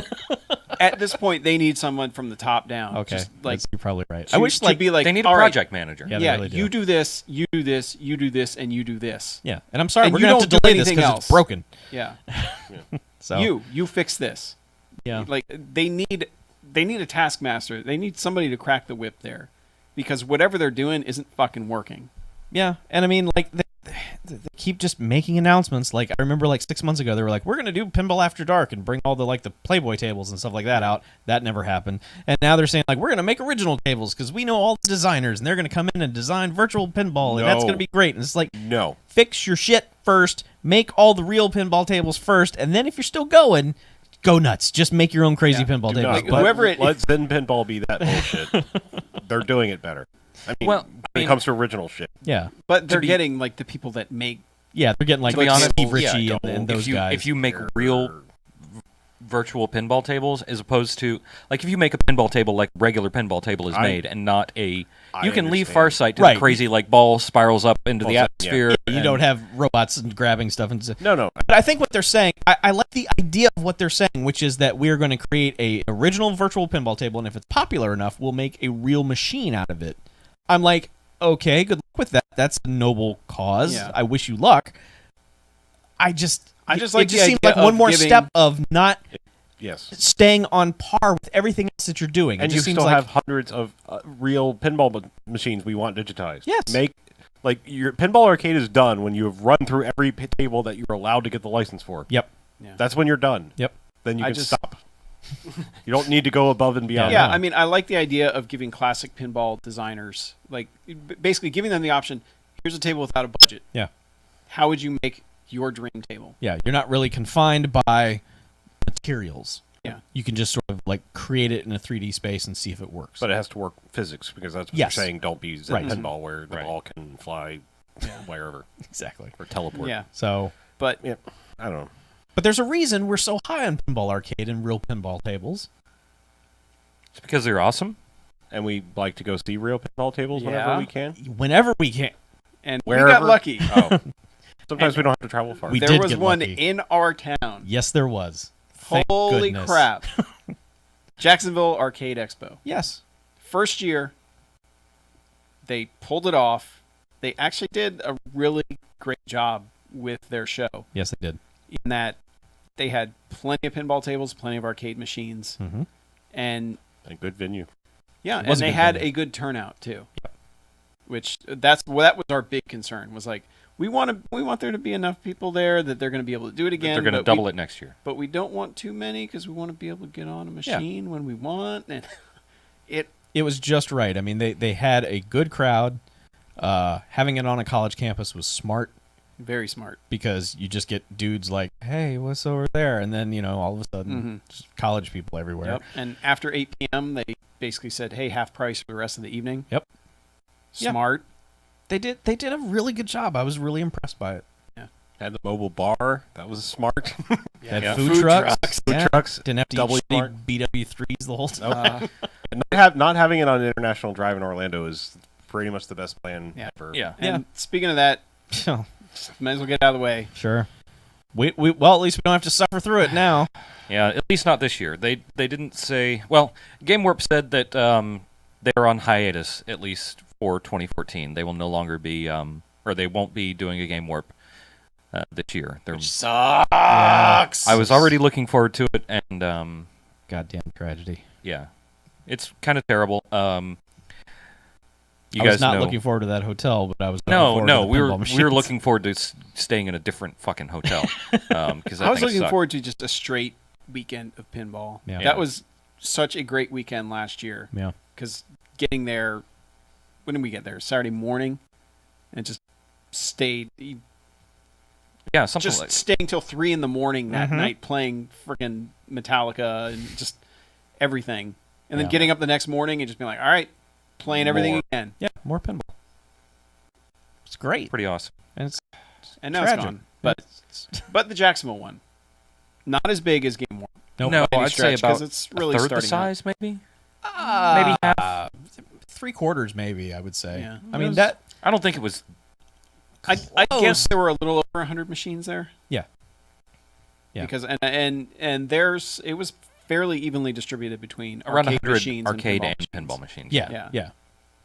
And luckily they had tables and machines that we just had not played before.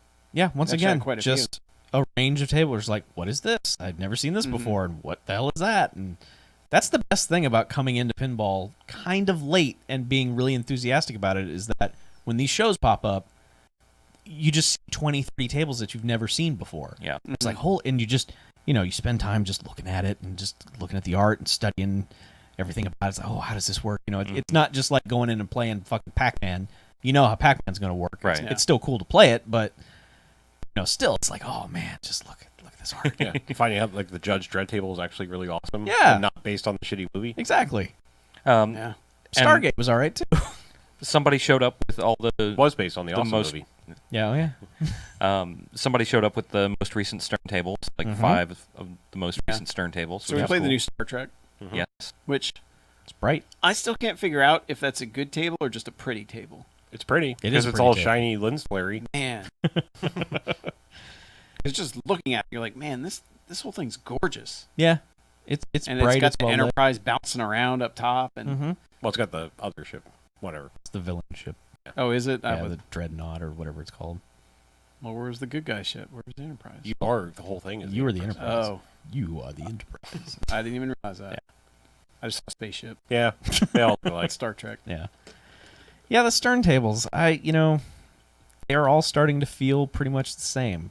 They have this kind of big open area. They in the do. middle I of it. mean, design-wise, they're very similar, but play-wise, they're not similar. I mean, AC/DC is a really, really good table. Yes, it is. Metallica is a pretty damn good table. Yeah, surprisingly. X-Men is surprisingly a good table.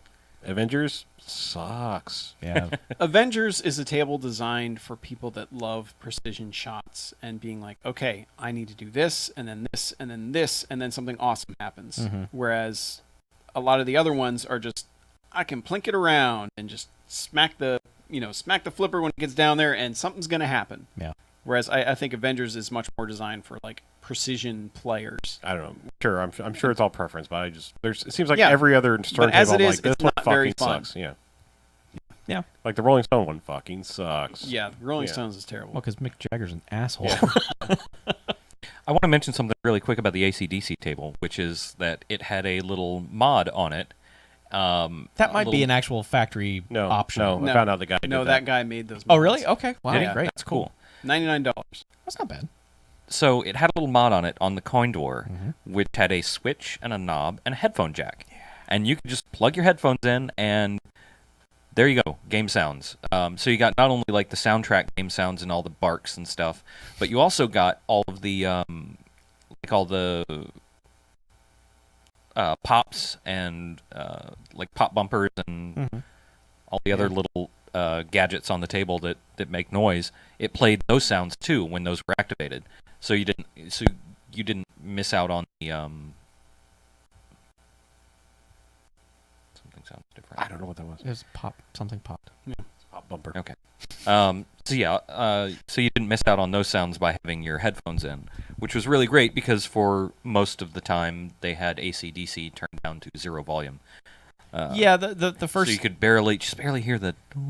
yeah of the the first bell. like third of the entire show, AC/DC was all the way down, Mhm. and that's just half that table. The music's so integrated Oh, into yeah. that game. You gotta hear it. I mean, hell, hitting that sweet ass bell is the reason you play that table. Yes. Yeah, it's like Metallica without the electric. Which is so funny because the song that that's from, he does not sound like that at all. It's so lame, that song. Does not sound all But that's the badass. best current thing in a pinball Sorry, table. if you like It's just Ride the Lightning. I'm sorry. electric chair. Because we would say that no matter I- where we were exactly. at the pinball thing. Yeah, they did have a good variety of tables. The oldest one I think there was Fathom, which was a. Oh no, they had It had Oh a yeah, couple that's right. ding-dings. They had Wizard. yeah, they had- and they had other. I think I played them once. There was one that you had the manual eject, right? Yeah, Yeah. yeah. That was What? that was the one that was in the tournament, Yeah. and then they pulled it out on Yeah, Sunday. like really old ding tables where Yeah. it didn't actually have a ball popper. You had to push one thing in and then Mine had that. Mine had the second yeah, plunger it's like that you it's pull the ball out and then basically- push it up. Wow. Yeah, old school. Fancy. Yeah, Yeah, but I mean they had a good variety of tables we had not seen. NASCAR was surprisingly good. that's a great table. Yeah, it was like one of the mid-90s Sterns. Yep. Um, you can get the Jeff Gordon special edition one too. Mm-hmm.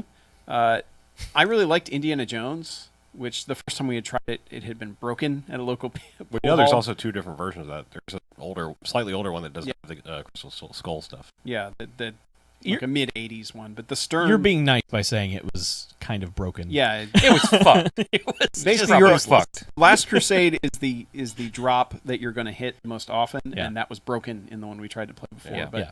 But having played that table a lot over the weekend, I really came to like it a lot. Though I don't know how much I'd enjoy owning it, because I could see getting sick of it. Aside from hitting the arc and getting 8-ball multi-ball. Did you ever make the 8-ball multi-ball? I got to the K because you have to spell out Raiders of the Lost Ark. and I got to the K and then got framped Yeah. Yeah. on my last Maybe he ball. died in the middle of writing it. Or just the last R. Yeah, but apparently it was missing a couple balls. Yeah. Is what I was They all told. didn't come. I got it once. Oh no, there were 8 balls when I got it. Really? Oh, Yeah. Or there might have been more. I don't know. There were a lot of shiny silver pieces on the table Yeah. that Yeah. flew at me. It's a pretty great multi-ball because the arc just opens up and all these balls spill out, and you're just like, woo. Did you not look? Whatever you did? Yeah, I had to keep my eyes shut. Good. Marion. Yeah. And that's one that unfortunately I don't see Pinball Arcade ever getting to because that license Forget it. got to be nice and freaking expensive. Yeah. I'll be happy if they can do freaking Adams Family, you know. Yeah. Yeah, and it's just not that. It's not that popular table. Like I came to enjoy it, but the first time you play that table, it's like, I don't know what's like. Its rules aren't clear, and Yeah. it's not. It feels like you're doing the same thing over and over a lot until you start unlocking the cool stuff that it does. Later. It doesn't click with you when you first start playing it. Yeah. When you first start playing, it's like, okay, the ball will go in the. It's just. Yeah. So that's one that's like, it takes time to build up to what's actually good, which is why I think it's not as popular as I think it should be. Right. But it was nice experiencing a lot of new tables and seeing some old favorites like Whitewater. Yeah. Yay. Which was Yeah. Ooh. Whitewater. Whitewater, our tournament table. Yeah, Chuck the winner. I went I- fucking Rain Man on that table. I had the 3 top scores for the day. Like, of anybody that played that machine, Mhm. the top 3 were all me. And you Yeah. knocked me out at number 2, I think. So, I mean, we were both doing pretty well on it. Mhm. Yeah. Yeah. Top 3. And originally we were going to do, I believe, Judge Dredd for the tournament. I think we were sort of talking about it, but they kept moving stuff around, and Well, something broke. Yeah, Yeah. that one ended up like all 3 balls were like this one ball. Yeah. Like, Yeah, it didn't because know. we really liked Judge Dredd. Yeah. yeah, Judge Dredd was a great table. It had some great toys on it Mhm. with the big spinning disc at the top. It Yep. was just a really sweet table that was fun. It Plus just the ball launches on the side. That was I don't think I'd ever seen that before. yeah, yeah. Well, there was some way also to like automatically give yourself a multi-ball right off the bat, but you got one less ball as you played. So right. there was some strategy there too if we really wanted to mess with it, but we had to switch, so we switched to Whitewater, which had been reliable all day. Mm-hmm. And Chuck, like This Harlow motherfucker. has an okay run. BJ I had the BJ has a crappy run. I had the 2 worst pinball runs in the history Yeah. of pinball. Well, actually, my first one was not bad. I got a slightly respectable score. yeah, but you were still The in s- second place. Yeah, and the second one just And then Chuck walks up to this machine and just enters the fucking zone and sets the highest score of the day Yeah, by like 40 million points. Like the high was like 151, and I think, or no, it was like 148, I think, and you were like 178. I want to say you finished with It was something kind of ridiculous. crazy. Where Harlow and I are just standing behind him, going, "Fuck!" Like we're just looking at it, going, "We're gonna have to be on this machine for like 20 Oh no, minutes." I'd already each. gone. That was like his last ball. You could have stopped as soon as you beat us, but you were just on this I Rain was- Man yeah, ride. I was you not had even about- looking. You were already beating us on the second ball. Okay. Yeah. Like you had already destroyed us by the Yeah. second ball. Well, I ended up with so That's- many extras. That was his MO all day because I don't know why we were like Siamese twins the entire time because like we'd go to a table and be like I'll play player 2 Mhm. and like beat him and then like he gets his final ball after all he has to do is beat a score and it's just like I have a goal to set now I'm going to destroy it. Yeah, I'm really good at pinball when I have a goal. If I'm just playing like for fun, I'm not really paying attention to score. I'm just smacking the fuck out of that ball. Yeah. But like you give me a goal and it's like I'm concentrating. Mhm. So Yeah, and honestly, like you doing that just took the wind out of my sails I know. because then I went up to the machine. I'm like, I don't know what the hell I'm gonna do now, because I'm pretty good at that table because I've played so much of it that I know all the scoring tricks, and I was still like, what Chuck just did takes forever. Like, unless you get really lucky, it just takes forever to get that kind of score. yeah. And yeah, so Yeah. congratulations, Thank you. you beat us all into submission on Whitewater, Thank you. and I would still buy Whitewater as a table, Yeah. 100%. 100%, I would own that table. This was not the one that we played the last 2 years at Game Warp, but it was still a very nicely kept table. Mhm. The ball didn't smack the glass every single time it hit know. that, but it did on occasion if you hit it fast Mhm. enough. Well, speaking of the Stern license tables, we got a chance to play the 24 table. Yeah. The only good thing I can say about that is like when that game starts, you're like, "Fuck yes, let's play this," because it goes, it's Kiefer Sutherland goes, "The following takes place between 7 a.m. and 8 p.m. Mhm. Events occur in Yeah. real time," and we're like, "Beep, beep." And Yeah. I'm like, "Fuck yeah, let's play this!" And then Nice. like the game it's garbage it after sucks. that. It's not very good. No. It's like there's this hole where you're supposed to be going in and busting terrorists, and it's like, what? Yeah. Is there a socket ramp? I don't know. There was Jack on one side and Chloe on the other. For Yeah, those are the only two light up characters they things. licensed, and I don't think Kiefer didn't record anything. I think they pulled that one sample off the show, and then Chloe had some lines like, "Jack's fighting terrorists." Open a sack. fighting terrorists. I hate So, the way she sounds. If I had one complaint about the show, Yeah. though, it's that a lot of machines broke, and it wasn't as heavily staffed as Game Warp was, where it felt like if one broke, there was somebody there fixing it. Like one or two guys Yeah. were on it fixing it. Where like Jurassic Park, I never got to play it because something happened to it on Friday, and then it went into the back room and never came back out. There was another I machine think the where shaker broke on that one because like Oh, we God. were playing it, and made the T-Rex eat the ball, and all of a sudden that table just started vibrating. I don't Yeah. think it stopped. No. I think it just shook itself to death. Yeah, we probably killed the power supply. Aw, Never ever Yeah. shake a pinball table. No, does it yourself. so wrong. I- But yeah, but I mean, it's smaller show, and I think Yeah. I think you don't have as high quality a pool of pinball tables in Mhm. Northeast Florida to pull from as you do in Central Florida. Yeah. Especially because in Central Florida you can pull from all around the state. Yeah. And you also have, I mean, there were probably more arcade games in general in Central Florida. Yeah, most Just of them because of- originate there. Yeah, just because of all the, bullshit arcades that Mhm. peppered Orlando throughout the 70s and 80s and 90s. Yep. Yeah. So, I mean, it was disappointing that certain machines just vanished. yeah. And Adam's family, I waited for him to fix it, and then the guy who had brought him over to fix it played for, I swear to God, 45 minutes straight before he broke it again for good.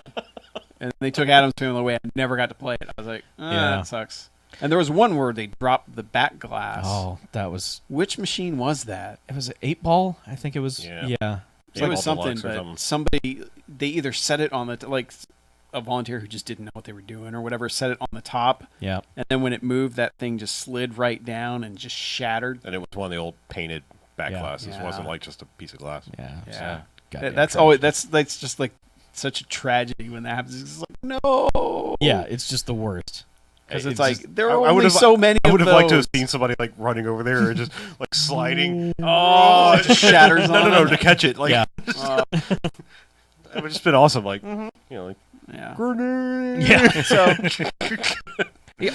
One other thing, like one observation I keep taking away from these shows, and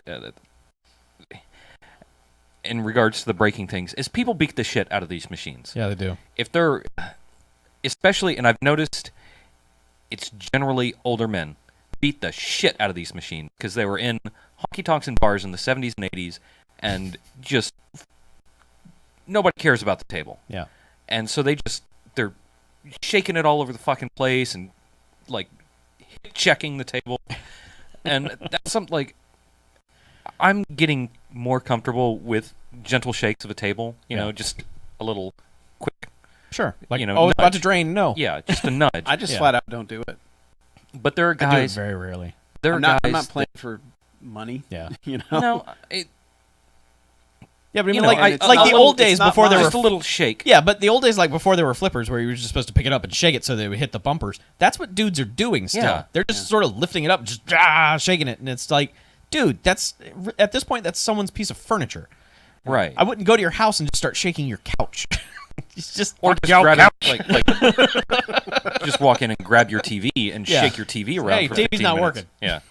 Yeah. But that's just one thing that I noticed. Yeah. It seemed especially prevalent this time for some reason. I think it's probably because it's less of a collector culture sort of thing up here as opposed to Game Warp. But it was just And the staff that was there too. I mean, there were a lot of people working the show, but you rarely saw them on the floor. So I never really saw people like, "Hey, stop that." You know, like Yeah, there was no policing. Of yeah. I it. mean, there was a lot of work for them to do. I mean, like the repair room was full, and like they had to man the desk, which was like 4 or 5 people out there with merch and stuff like that. But you know, I just wish there was some kind of etiquette posted. well, there was Yeah. And nobody read it. no. It was just a couple signs. But Yeah, it just needed to be more prominent. Yeah. because I mean, there were people who just. It wasn't. I think Game Warp was actually worse about this, where you'd have people who would just keep playing on a machine and not even turn around and look and see if there's someone waiting to use it. Yeah. I only saw a little bit of that, and there was a lot of people where I could like kind of forgive them because it's like, oh, you've been waiting a while and you just had a really shitty run, But normally it's like you turn around and go, hey, do you want to play 2-player? Right. Oh, or yeah. something. Every time I finish a game, I turn around and look behind me and see if no one's standing. Yeah. There are people there who just don't do that. And the people who will start a 4-player game when it's just themselves, fuck you. Yeah. Go fuck yourself. Yep. Pretty much. Well, I had a lot of people start 4-player games and then walk away on like ball 1 of the second I did player. a lot of Yeah. holding And the it's start like- to reset it. Yeah. Just like sit there and drain. Am I on ball 2 yet? Okay, now hold Yeah. down start to start it over. Yeah. That's just, come on, Yeah. people. We're all in this together. Come But- on, man. Anyway, It's still I'm glad it was a success. I hope they're able to do it again. They already have plans to do it again next year. Yep. So hopefully they'll have more machines there and more volunteers and more everything. Yeah, because we love it. Yeah. And we don't have to stay in a shitty hotel. Yeah. So. And hopefully stay in Game our Warp own can shitty make houses. a return Yeah. in the future because Or whatever, the Orlando community decides to do, because I know there's plans. just afoot. Yeah, take there's it the off one in of November, International but- Drive or Yeah. not there or Yeah. somewhere else. Yeah, and the one in November, God, I wish they would just move it away from Thanksgiving.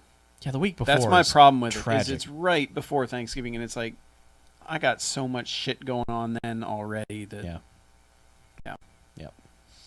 But speaking of Orlando, Yeah, BJ was in Orlando. Yeah, I was in some Orlando reason. for nefarious purposes, probably. I ended up going to Player One, the arcade and bar down there in Orlando. I guess it's near Apopka-ish? It's over by downtown Disney. By No, downtown no. Disney, yeah. Yeah, Popcor's Yeah. Way. There's a street or road exit Yeah. off of I-4. It's a Popka something or another. That's why I thought that. Yeah. Anyhow, it's over by downtown Disney, and that place is still awesome. Not much has changed. They have some PS4s. Oh, Um, that's risky. Upgraded. It looks like they had some PS4s. Part of that night may have been really blurry. They still have They a- were tail end of it, They I'm were just guessing. PS1s. You're like, they're the Yeah, best. four of them. Graphics are so good. is this a PS5? Fucking X Games. Woo! They still have the Rock Band corner. They do. They do. Alright. So they have the Rock and Dance Central corner, and I tried out the Dance Central, and I'm really terrible at dancing still. Right. Well, you are white. Yeah. They had I don't know if you know that. Twilight Zone pinball in there. I don't know if they had Twilight Zone last time, I don't think they did. but it was They did, but it was off. I thought they had a different pinball machine, but they had Twilight Zone and it was working, so that was great. Because they had that one over by the dual shooty game that you were playing by yourself. yes, that dual shooting game is still there, and it's Were you John Wooing this game? Is that what? yeah, Okay. I was Yeah. Alright. John Wooing the dual shooting game. Of course I was. All right. John Wooing the dual shooting game is. They also have Ouya now, which nobody touched the entire night. Sweet. And I Is that what you just put your money under on the bar? no, it's you actually just smack it to get the bartender's Oh, attention. okay. Gotcha. The android comes over. I'll Yeah. let you laugh. But yeah, that place is still awesome, and I'm amazed that they have as many games as they do, that they work as well as they do in that sort of environment. Because at like 9 o'clock hits, and that place gets jam packed, and there are people like drinking and playing video games with one hand, like while they're drinking beers, and yeah, no. I only play Pac-Man. Yeah. I actually played. I played X-Men with one hand while I was drinking a beer. That was amazing. All right. Sounds We beat the amazing. game that way. Okay. It was pretty awesome. But yeah, Player One. If you're down in Orlando, I heavily endorse it. It is a good time. $5 cover. Show Master Chief your ID and tell him I sent you. Yeah. All right. Master Chief was working the door. Oh, I get it. You should have been DJing. That's what I thought too. But MC. nah, jokes. Master of Ceremonies. I think it's time for our corners. Corner Let's time. let's turn the corners. Turn and burn, baby. First up, PS Plus corner. Free corner. Should be a quick corner. 'cause Yeah, we're mostly dealing with the PS4 We only here. did the PS4 ones. Yeah. Don't Starve up first. Okay. Didn't touch it. Chuck and I have played it. Okay. I don't get it. I played DJ, it. did you play it? Mhm. What'd you think? It is a. I'm trying to compose some good thoughts about this game, other than saying. "Blah." Well, that's pretty good. But I really like the art style, and Yeah. the concept is really neat. I just haven't gotten really into it. I think I played 3 or 4 hours, and I'm like, oh, this is okay. I died a few times. I got eaten by a grue or whatever those things are, and it's way more involved than I thought it was going to be. Yes. So I don't know where this is going, but every time I turn on my PS4, I keep going to Battlefield instead. So it's obviously not hooked me. Sure. I know.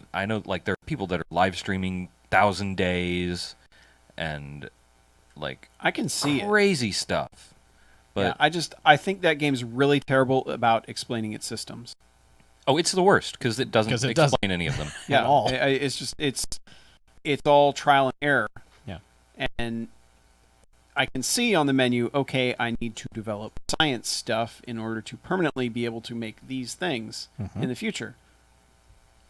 But I can't tell what these little icons are that I need to collect in order to do any of this stuff, and I've done a billion things and none of them seem to contribute to that, but I can make a torch and I can make a campfire and I can keep feeding it logs, and I was able to get like a week into it, I think, before I found 2 pigmen and I tried to kill them with an axe and that didn't go well. They are very good. I at killed beating you to one, death. the other one murdered me.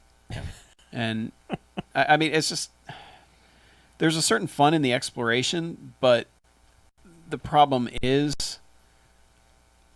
after you have it feels like the night cycle, it takes too long. I wish there was like a sleep button or something, and maybe there is. It's just the game never explained it to me. But I get tired of, okay, I've been running around and now it's getting dark and I'm chopping down trees so I can have enough logs to make the campfire for tonight. And then I have to keep feeding the fire all night long. And then eventually it's back to daytime. But I feel like that stilts the exploration of it because you feel like you can't get too far without having collected all the shit you'll need to be able to sleep for a night. Or not sleep Oh. for a night, but exist for a night. Yeah. Yeah. Well, like the first thing that I would do when it was time to go back out is just replace what I had used up during the night, like grass to build a fire or Yeah. whatever. Yeah. So- But to me, it felt like you gather that stuff, and then I never got as far as I wanted to get over the course of a day. There was the part of me that just wanted to keep going through the path or whatever, just keep going somewhere to try and find the next thing. Yeah. And it just felt like night came too quickly for me to bother with that. And then for some reason, it felt like night took forever to end Mhm. because I'm just sitting there. Okay, the fire's getting low. Give it another log. All right. It would be Yeah. nice if, when you get to the nighttime, if you have enough supplies to keep the fire going, To it would just auto- automate it. Yeah. It's like, okay, you don't have to sit here and keep feeding the fire. We know Yeah. you have 20 logs. We'll use the And logs at the I appropriate mean, it was at the time. point where it's just like, there's got to be a sleep button. Yeah. There's got to be a sleep command, and there isn't. You might have to have shelter or Yeah. a house or I something. would assume that's the case, but I just throw a bunch of logs on and then go through the menus for a while. Not the menus, but the little selects. Yeah. yeah. That usually passed enough time when I was trying to figure out what I needed to go find. That makes sense. That's probably Yeah. a good time to I do just it. wish it was clearer about its systems and wish it was clearer about, okay, if I'm looking at this thing on the menu, tell me the things I need to find. Yeah. Tell me the area I can find them in. You don't have to tell me exactly where to go, but like, okay, this is in the middle of a forest. Mhm. Yeah. Just something, some kind of guidance, because it's I think it's very as much it like is, I feel like I'm wandering around picking up shit. yeah, it's very much like an NES game that you would get like one of the weird companies that's not a company you'd heard of, but it was a game that was sold in American stores, and you're like, hey, new NES game, but you would get it, and you would just have absolutely no idea. Like, game just doesn't bother to tell you anything, but it has all of these items in it, and you just sort of have to kind of figure out what it is that each thing does and what it's supposed to do and what graphic goes into and whatever. Yeah, and I'm not saying I want the game to hold my hand. No, getting there, no. But tell me what any of this shit does. Yeah. And that's kind of my problem is it's just it all exists, but beats me where I find any of it or what use it has. Right. I don't know. It seems like the time investment for the payoff isn't what I'm hoping for in a game. Yeah. It's almost like Minecraft in a way where it's like, I have no idea what to do. And nobody's telling me anything either. Yeah. Let me go click on a thing. Okay, well, that did something. All right. Let me go click on another thing. Right now I have things. What do I... Well, I got... okay, I'm dead. All right. Yeah. Well, I would Click get on It's like things into again. Minecraft without the crazy emergent stuff that happens. yeah. you Well, know? I mean, I would get into situations where like this like table looking critter would start following me around. I'm like, what is this thing? I better hit it because it's a monster. It's going to eat me. And I would hit it, and it would open its mouth, and that would reveal that it's a mobile storage unit. Like this critter What? is a thing that you can put more stuff in, and it follows you around. What? Yeah. How did you find... That's cool. I went into like some sort of alternate portal dimension thing. Oh, okay. There are things that look like if I go in there, I'm gonna die. But if you go in there, you just go into like Bizarro world. Okay. See, I I never went in found any Bizarro of that. World, Yeah. but I didn't find a... Okay, well I the didn't thing find the popped up portals. to me. I I didn't like go find it. Just was like, hey, and I was like, oh god, kill the monster, and it just popped it on the head, and its mouth just went. And I was like, and a little menu popped up with slots, and I was like, oh, okay, Don't put your things in the weird monster slots. it's a backpack monster. so, That's So kind it's a of pocket awesome. monster. yeah. Like, gives you more pockets. Uh huh. Okay. So Yeah, you it's know, a Pokemon. yeah, and then I was like, okay, well that's kind of weird. I guess I'm a terrible person because my first instinct was to kill it, but No, luckily it everything was that game's enough- trying to kill you. Even Yeah, I know. frogs are trying to kill you. I know they're assholes, all of them. Yeah. Frogs. But at least you get to eat frog legs. yeah. Just cook everything first. Mm-hmm. You will get worms. If you don't.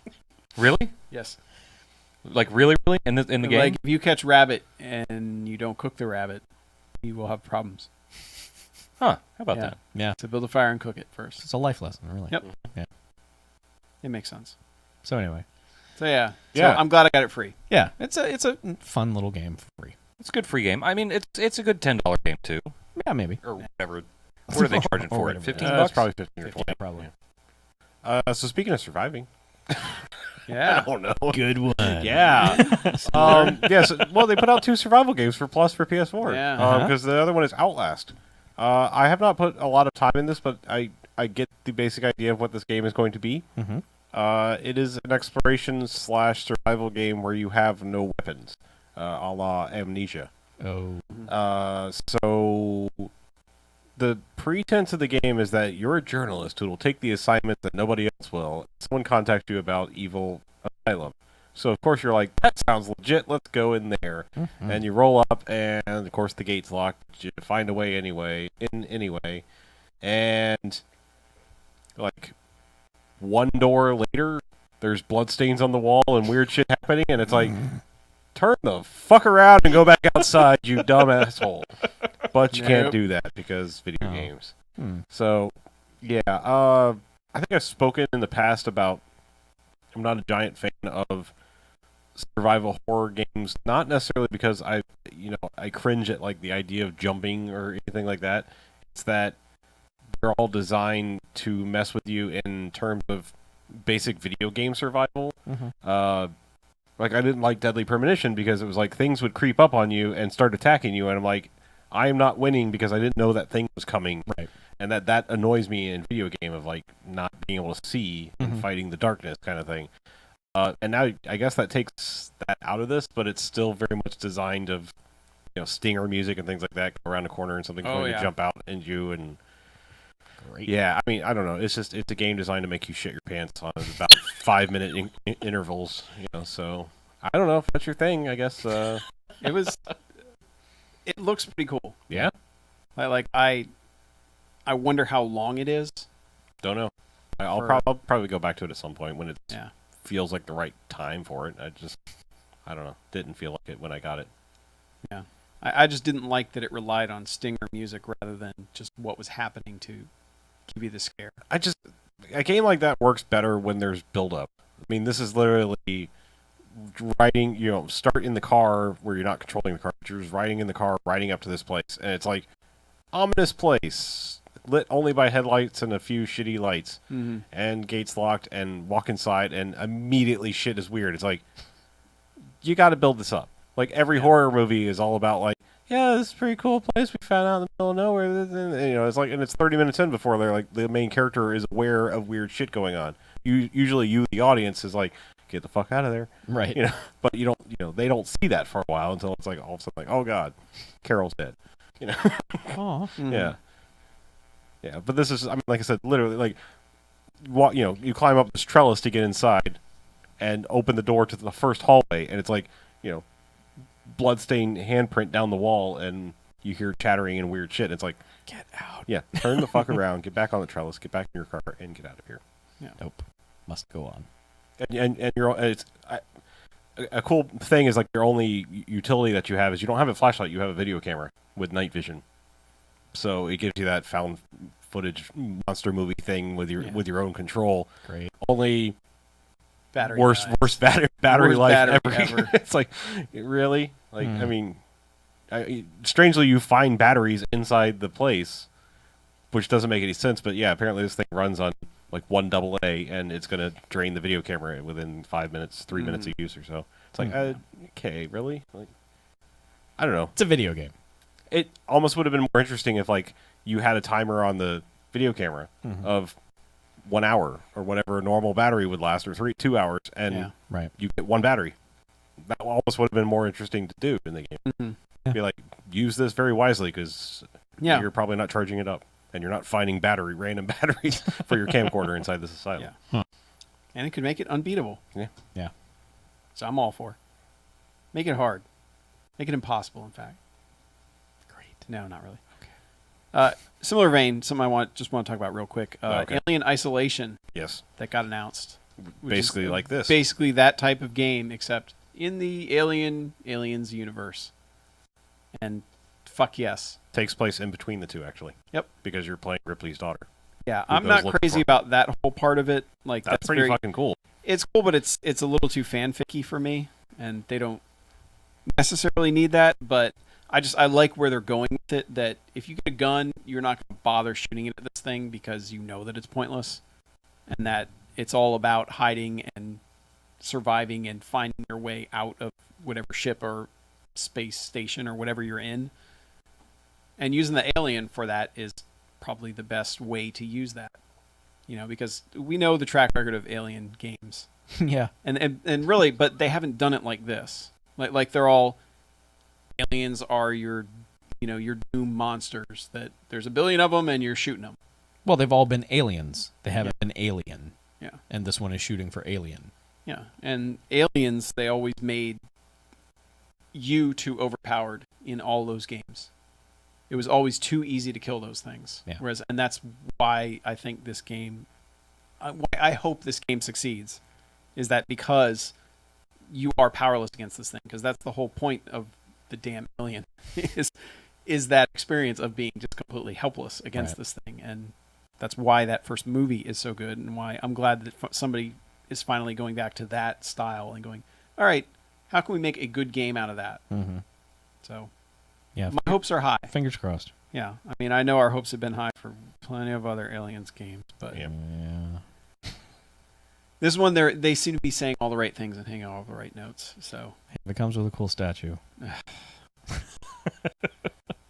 fucking statues. All right. Turn It- the corner. It better come with a motion tracker. That Yep. would be a good. Are those good prop. affordable now? Well, no, I mean, like, Yeah, a yeah, prop super one. the game.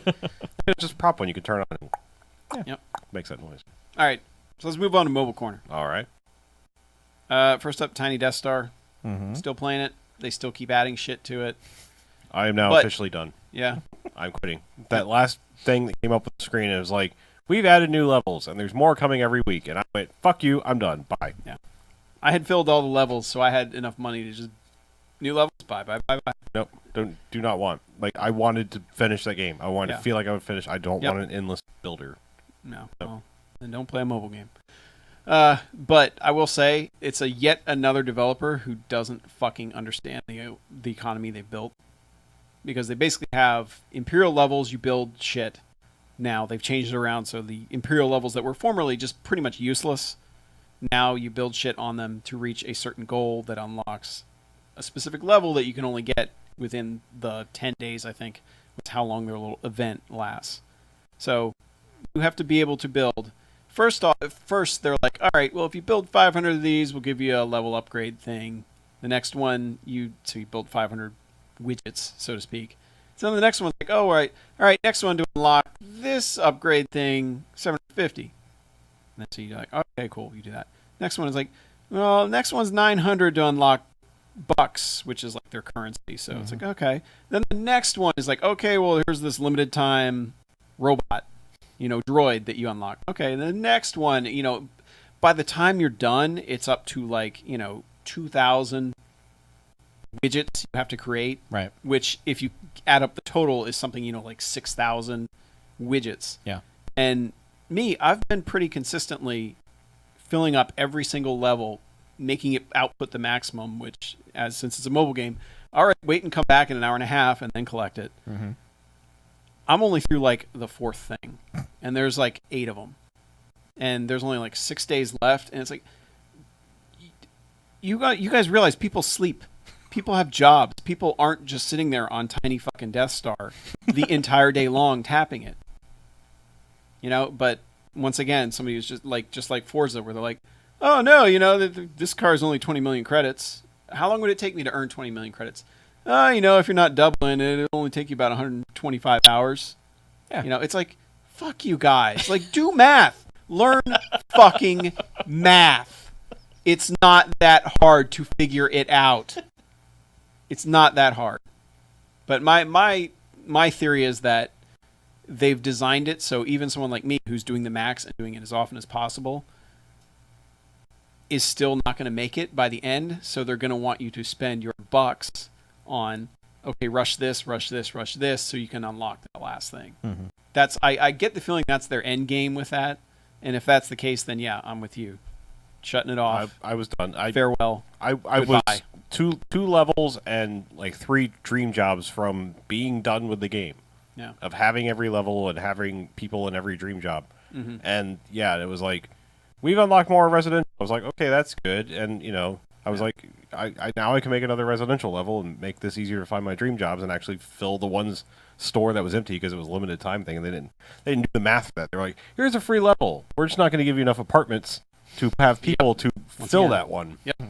And then when they were like, here's another apartment level, I was like, good, you fixed that. And then like 2 days later, it was another in-game message of like, we've added blah, blah, blah, new levels and more coming every week. And I was like, nope. Yeah. I was this close to being done with you. Yeah. Because on the opposite side is something like the Bloons Tower Defense. You can very easily be done with that game. It takes a long time. I've played that game a lot, but there is a beat every level. There's medals for each one, and then there's buy all of the little upgrade things. Mm-hmm. And you are 100% done. Now they keep occasionally coming out with a new level, but by that time it's like, I've waited 3 months. Cool, I'll play another level. Yeah. And they're always free. Yeah, and they're free. And it's no pressure. It's like you can be done, or it's like, hey, here's free content, free ELC, right here. Free LC. Yes. But otherwise, Tiny Death Star, if they pull that shit, I'm out. Where the fuck did that I'm frog done. go? We took it away. But speaking of being out and done, Yeah, literally. you heard of Flappy Bird? What is this? If you're a kid, you've heard of Flappy Bird. If The you're Flappy Bird. if you're hip out there, and Yeah. Flappy Bird. That Internet guy. land. The guy basically said, "Fuck it, Yeah. I'm shutting it down. Goodbye. I'm taking it off the App Store. If you got it, good. Play it. No. Otherwise, fuck you." So, this is one of those that's just like one of those things that makes me realize I don't understand culture in the least. Mm-hmm.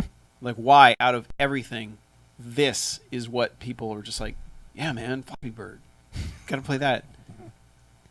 It was a 'Cause good. it's- It's a good meme generator kind of thing. I guess 'cause, I mean, it's what looks like one of the little birds from Mario Brothers, Mm-hmm. or if you're from Super Mario Brothers, and then the green tunnels, and you are just a bird that flies through them. Yep. And maybe it's the bite-sizeness of it. I mean, it's like if you have a game that lasts more than 30 seconds, you're a badass at Flappy Bird. And maybe it's that, like, that knowing that there's almost no time investment to it whatsoever. Because, I mean, even, like, I've gotten, I think, 29 is the highest I've gotten.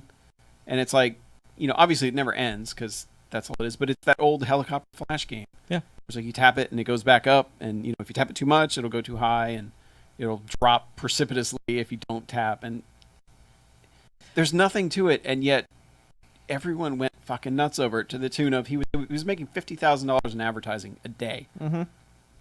Because that's how many people were seeing the ads that were scrolling on the top of it. Yeah, It's crazy, but I do get the appeal and I don't get the appeal. I mean, I get it in terms of like it being sort of a thing that caught on by people being jokey about it, and then everyone being like, I got to try that. But then also when you try to play it, it's one of the few games that actively tells you you are not going to play this game.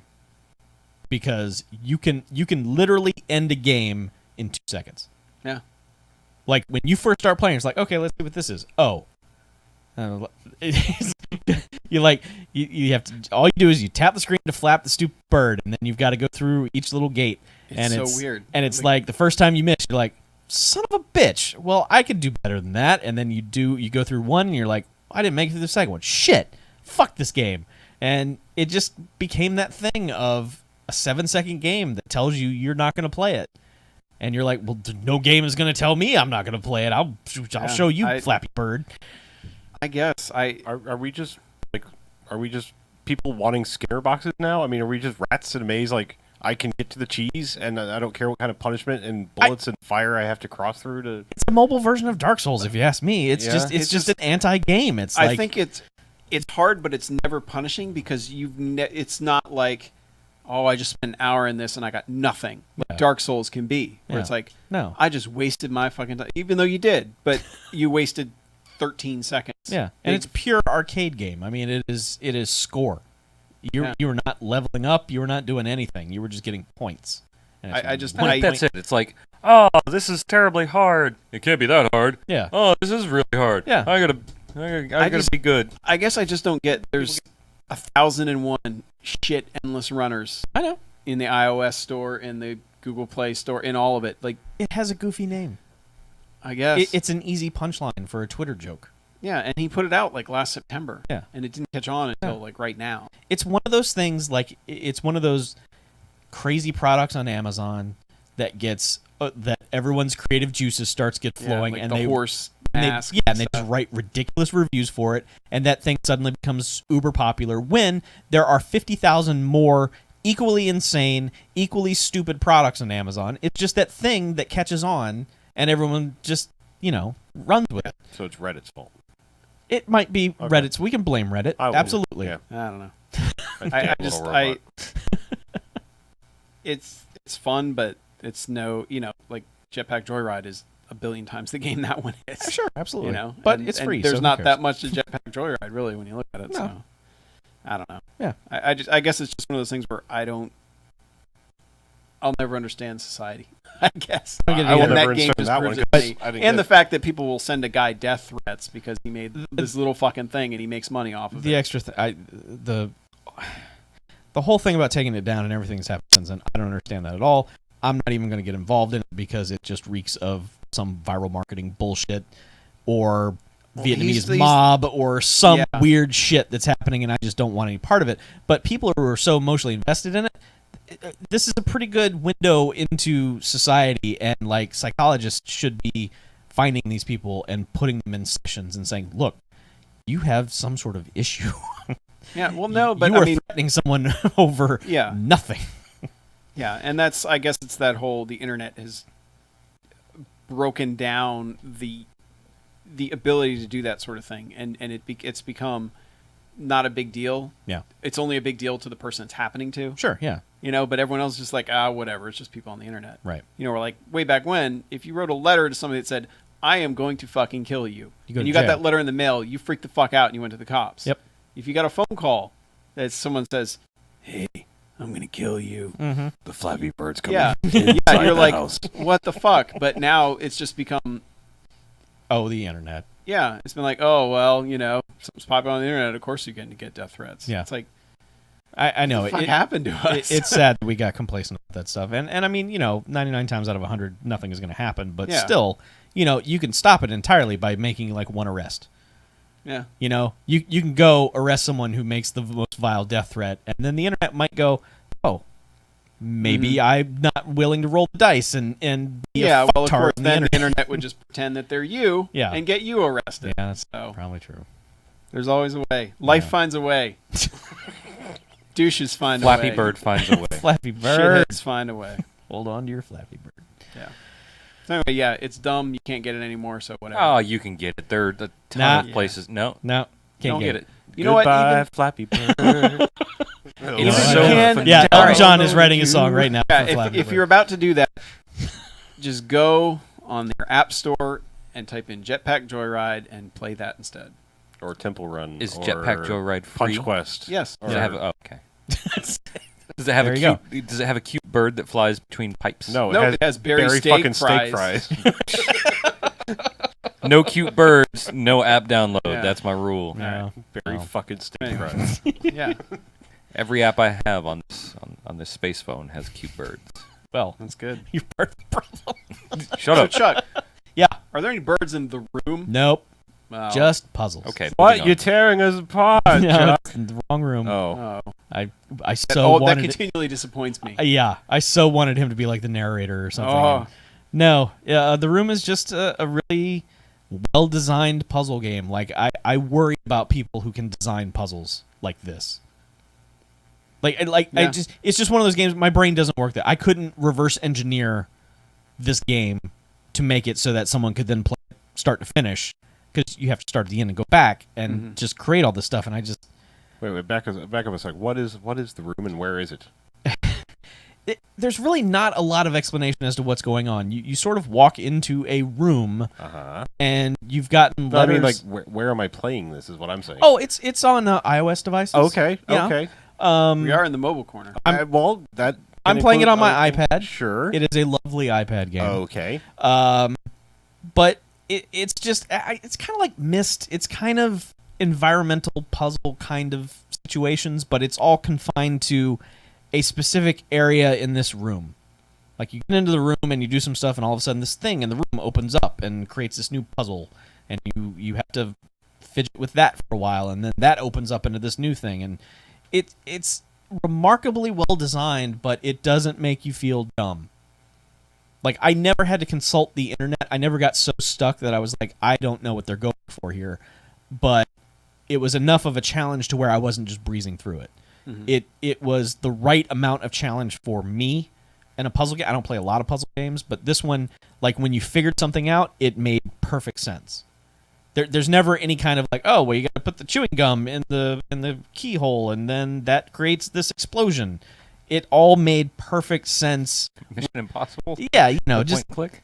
dumb bullshit, but Red light, green light. So it's not like Professor Layton where every puzzle is about matchsticks. no, there are no Okay, good. matchsticks. Oh, good. It's all mechanical. I mean, it's all like gears and keys, and it's just really smart. And I got the app when it was free during some promotional thing because they were promoting the Room 2, I think. And but it's pretty cheap regardless. And you should play the Room Okay. because it's fun and challenging. Fun and challenging. Yeah. And it'll make you feel smart. Yes. Yeah, if you enjoy feeling smart and are Yeah. and no longer have access to Flappy Bird, try the Room. That's box quote. All right. So I guess the last game we got. It's one that's going to be very short. I got Ollie Ollie on the Vita, which is Was it oxen-free? Oxen-free. yeah, which is a side-scrolling skateboarding game that kind of uses the controls of Skate, where you're moving the left stick to do different stuff. You know, you're flicking it up to jump, and you're pushing it down, and then doing a half circle to do a certain type of trick, and that sort of thing. Uh-huh. And then you have to tap X before you land to successfully land the trick and get your points that you've built up by doing all your stuff along the way. Problem is, that game crashes before I get out of the tutorial every fucking time. And there's been no update whatsoever. I am not the only person this happened to, but it's not happening to everybody. Oh, one of those bugs. Yeah. Those are the worst. That's a lot of fun, let me tell you. So yeah, I would like to be able to tell you more about this game, but I can't play it, and I feel like I wasted $10 getting it because they haven't patched anything yet and haven't mentioned anything about that. So, but that also has a daily challenge apparently, where you can practice your run well, then you get one run at it. And if you bail and you fuck up, then too bad. Huh. So that part, that's basically what appealed to me about it.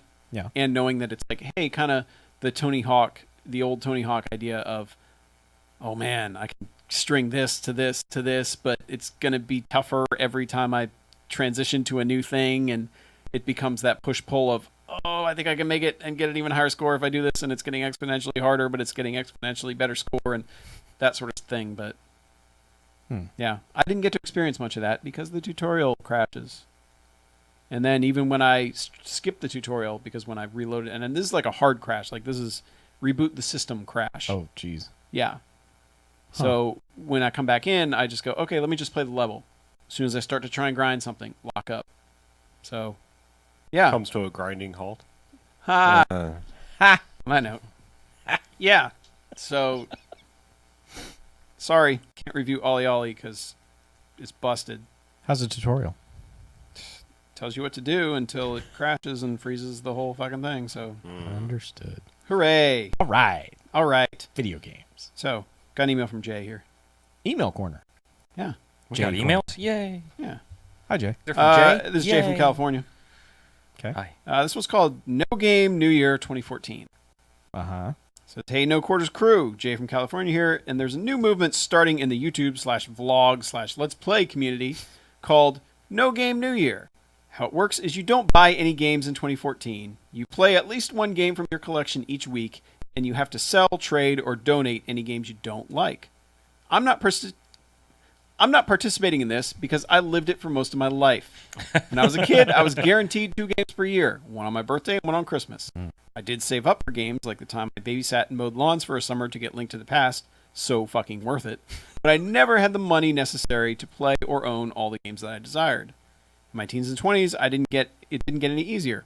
Girlfriends, cars, and life in general meant I had to sell games to get new games and games with consoles to get new consoles. I'm now 4 years out of my last stint in college. I have financial security, and I've bought my way into my dream game/console collection because I could finally do it. What I'm saying is, No Games New Year is a great idea for the person who buys games to buy games. I buy games to play games, and I'm both looking forward to 2014 and fearing it a bit because holy fucking shit, March! Final Fantasy X, 10-2 HD, Infamous, South Park, Titanfall, and Metal Gear Solid 5 Ground Zeroes all in the same week.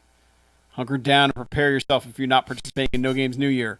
If you are, I wish you the best of luck resisting temptation. Me, I'll be enjoying the bounty of gaming goodness. Ghost Ride the Whip, Jay out, sent from my For the Love of God, Call the Police, Jay's wallet. Then he has a PS about the Xbox One where he says, hey guys, Hey. quick note, my Xbox One had an issue where it would randomly reset itself. I did a bit of research online and Microsoft has no idea what causes it and the only fix is to reset your console to factory settings. Get this shit fixed before March 11th, you ass fucks. Jay out, sent from my Kinect. Yeah. Wait, so he sent the first part from his wallet and the Yeah. second part from his... Okay. Yes. But that no game, New Year. Mhm. Like, why are you playing games at that point? Like, if you flat out don't want to buy any new games for the entire year. I understand wanting to get rid of a backlog, That's But- the only reason I could Yeah. see doing it. But is I to don't- I've bust done out that. your You know backlog. when you do that? The summer. Or Yeah. the winter. Yeah, I Now. mean now-ish. Yeah. Until yeah, March. I just don't. I've done that within the last 5 years. I had a year where I would have to finish 2 games before I would allow myself to buy anything new. Mackie tried something like that. Yeah, it worked for about 4 6 months. seconds. Yeah, and then No, it's like, it worked for a few months, Yeah. and then Then and I everything could- came out. See, I could never do that now because I can't finish a game, or if I do, I just like Batman. It's like, oh, I already beat you. Why am I still playing you? Oh, That's why you don't finish any games. Yeah, Still fucking playing Batman. Batman's awesome. 10-year-old game. Jesus. Yeah. But yeah, I could never see doing that because there's something to me about being part of the, as we said before, the zeitgeist of the game's out, everyone's talking about it. You're I can Said contribute to zeitgeist. the conversation, all that stuff. Yeah, I mean, we basically couldn't do it. It would be Yeah. kind of fucking terrible. yeah, It'd be a shitty it podcast. would be Yeah. pretty sad. But we'd be But Chuck. there's We'd be also Chuck. something- I just played this Dante's Inferno. yeah, but there's also something to be said for not having games spoiled for you. Like, it was Yeah. nice for me to have finished Last of Us and BioShock Infinite and been able to listen to like Giant Bomb's Game of the Year podcast. Yeah. Because it's like those were the 2 games. I don't want to know the ending unless I've beaten it. Yeah. So there's something to be said for that, but there's also something to be said for waiting a year and buying everything on Steam for $1 during the sale. Yeah. Well, yeah, I don't know. I mean, new games don't happen if everybody does that. I know. Like, yeah. That's the other Yeah, the thing. market Is it would will crash. destroy the industry. Yeah. Then we If get you want shit to like destroy the industry, Tiny Death participate Star in where No Game New Year. Right. everything's fucking free to play because if we charge anything, nobody will buy it, and Yeah. we'll just suck it out of them either through pain or suffering, or Both. yeah, both. Yeah. But yeah, Xbox One still. Still fucked. Yeah. Apparently, there's an update coming out that makes Party Chat work like it did on 360. Eventually. So good job. Amazing. No, it's supposed to come out this week. No, that's the one that's coming out in March. Oh. The first one is about headsets Yeah. Oh. and the headset adapter. Yeah, that's right. There's a headset. There's 11 steps. There's a firmware upgrade for your controller. Yeah. And there's fucking 11 steps that you Wait, gotta are do you to fucking kidding me? upgrade the A controller. firmware upgrade for your fucking controller? It's 8 steps. Oh, is it 8? Okay, well, still. 8 but I fucking mean, steps. but to be fair, those steps are like take the batteries out, plug it in. It's not like I know. yeah, I know. It's I know, still, but it's goofy. The fact that there's a firmware update for your controller and then so there's that like, you can use your headset. yeah. That they have a port for, I assume. And you, well, the thing is, fucking like it's idiots. coming with a thing, like a thing to plug in a proprietary thing, so that you can then plug in Yeah. normal headsets. It's going to have all the controls on it, like the Fucking idiots. built-in one Yeah. thing. So It's- is it going to work like the PS4 one does? It's going to have. I don't know if it's going to be a 2.5 or 3.5 inch plug. I think I think you can use a PS4 headset with the adapter. I think basically everyone's saying well, like the a adapter, quote-unquote PS4 headset Yeah. is just... a headset. yeah, any Right. headset you can buy at the fucking store. All I'm saying is I don't know if it's going to be a 2.5 like Yeah. the Xbox 360 was, or if it's going to be a 3.5 like the Yeah, I don't PS4 remember. is. Either way, Yeah. it's crazy. It is a little crazy, but yeah, it's good but if news it that fixes they're things, yeah. that's all I care about. But, Because you know. eventually I'm getting one, and I'm more and more tempted to get Titanfall because I don't think my PC is going to be able to handle it. Yeah. So I'm more and more tempted to go Xbox One for that. But if party systems and shit don't work, Well, that's the big push. then is I'll to be get waiting. Get it done before then. Yeah. Real quick, Yeah. PS4 hardware compatibility testing update.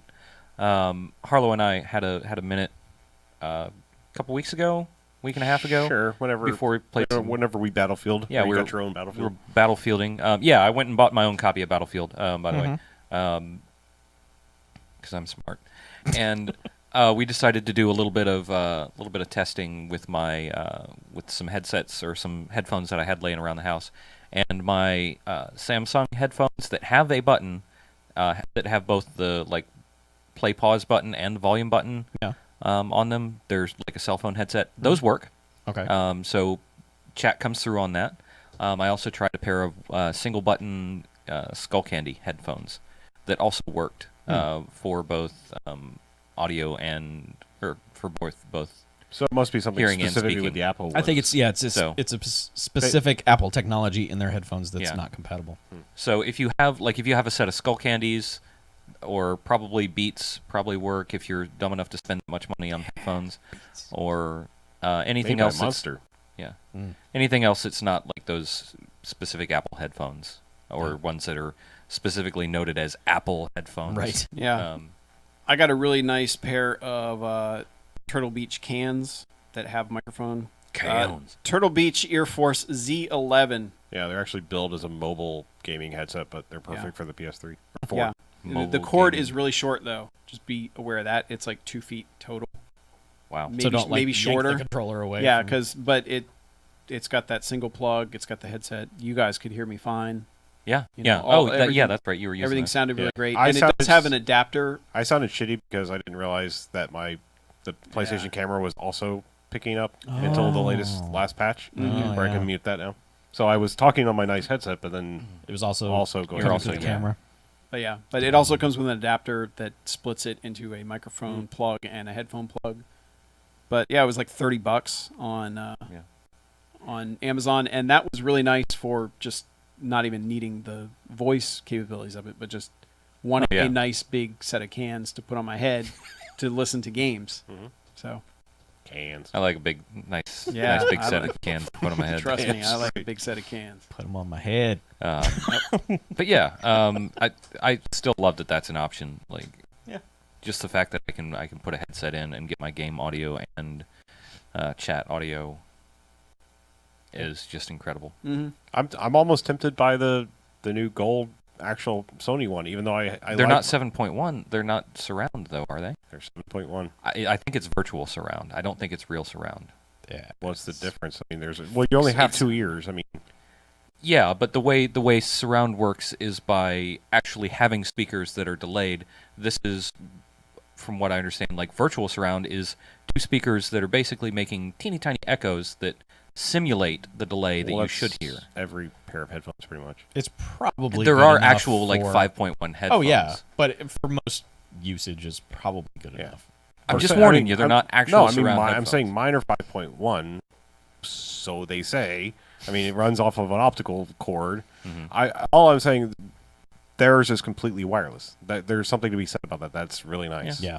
And they look like they might be slightly more comfortable than the ones I have. Yeah. Well, I mean, for me, to be honest, I don't need another fucking thing to charge because I've got a million devices to charge anyway. Have they said if it takes batteries, it charges? Does it charge up? I don't know. It, That would. it be a big doesn't matter step. either way. Okay. It's another fucking thing to either put batteries in or charge or worry about. Oh, the battery's running out.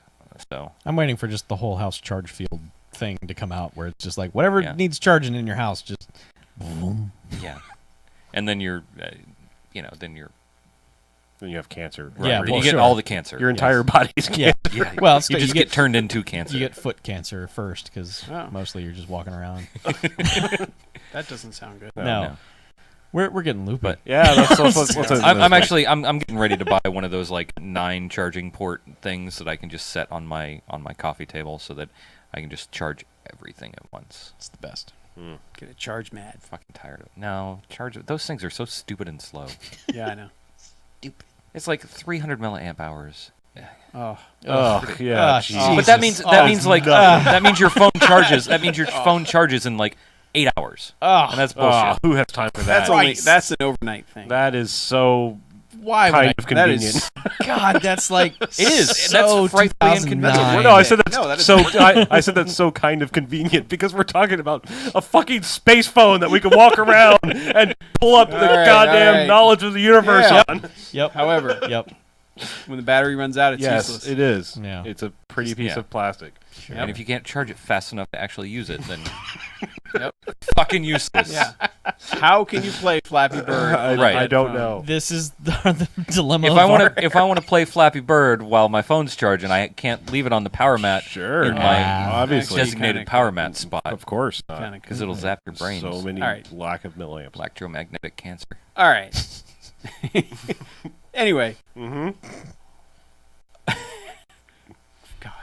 For God's sakes, what happened to us? But who knows? Flappy no, Bird. all our contact information, go to noquarters.net.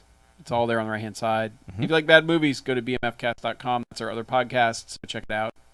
Totally. That one happens weekly, so Yeah. we're in your ears sooner. And Totes. please, if you like us, go on iTunes, leave a review, and you know where to find us there. You know where to find us everywhere, really. Yeah. You know So- the name of the show. Yeah. Makes up it the easy, number. doesn't it? Just type it into something. Yeah. It'll come up. Yep, pretty much. You'll get us. So, we ready to get out of here? Yes, please. Mm. All right. I'm Mackie, All right, BJ. I'm Chuck. And I'm Harlow. and this is No Quarters Out. Motherfucker. It's so soulful. It's a soulful outro. Well, it's Black Exploitation Month. Yeah. That's right. Mm. Motherfucker. All right. Whose turn is it to intro it? Not mine. I did it last time. I think maybe. Did I? I I'm thought not I did. sure. No, you did do it last time because you were like, strap it in. I did the new generation. 'Cause Mackie's however- turn. However long All right. ago that was. Motherfucker.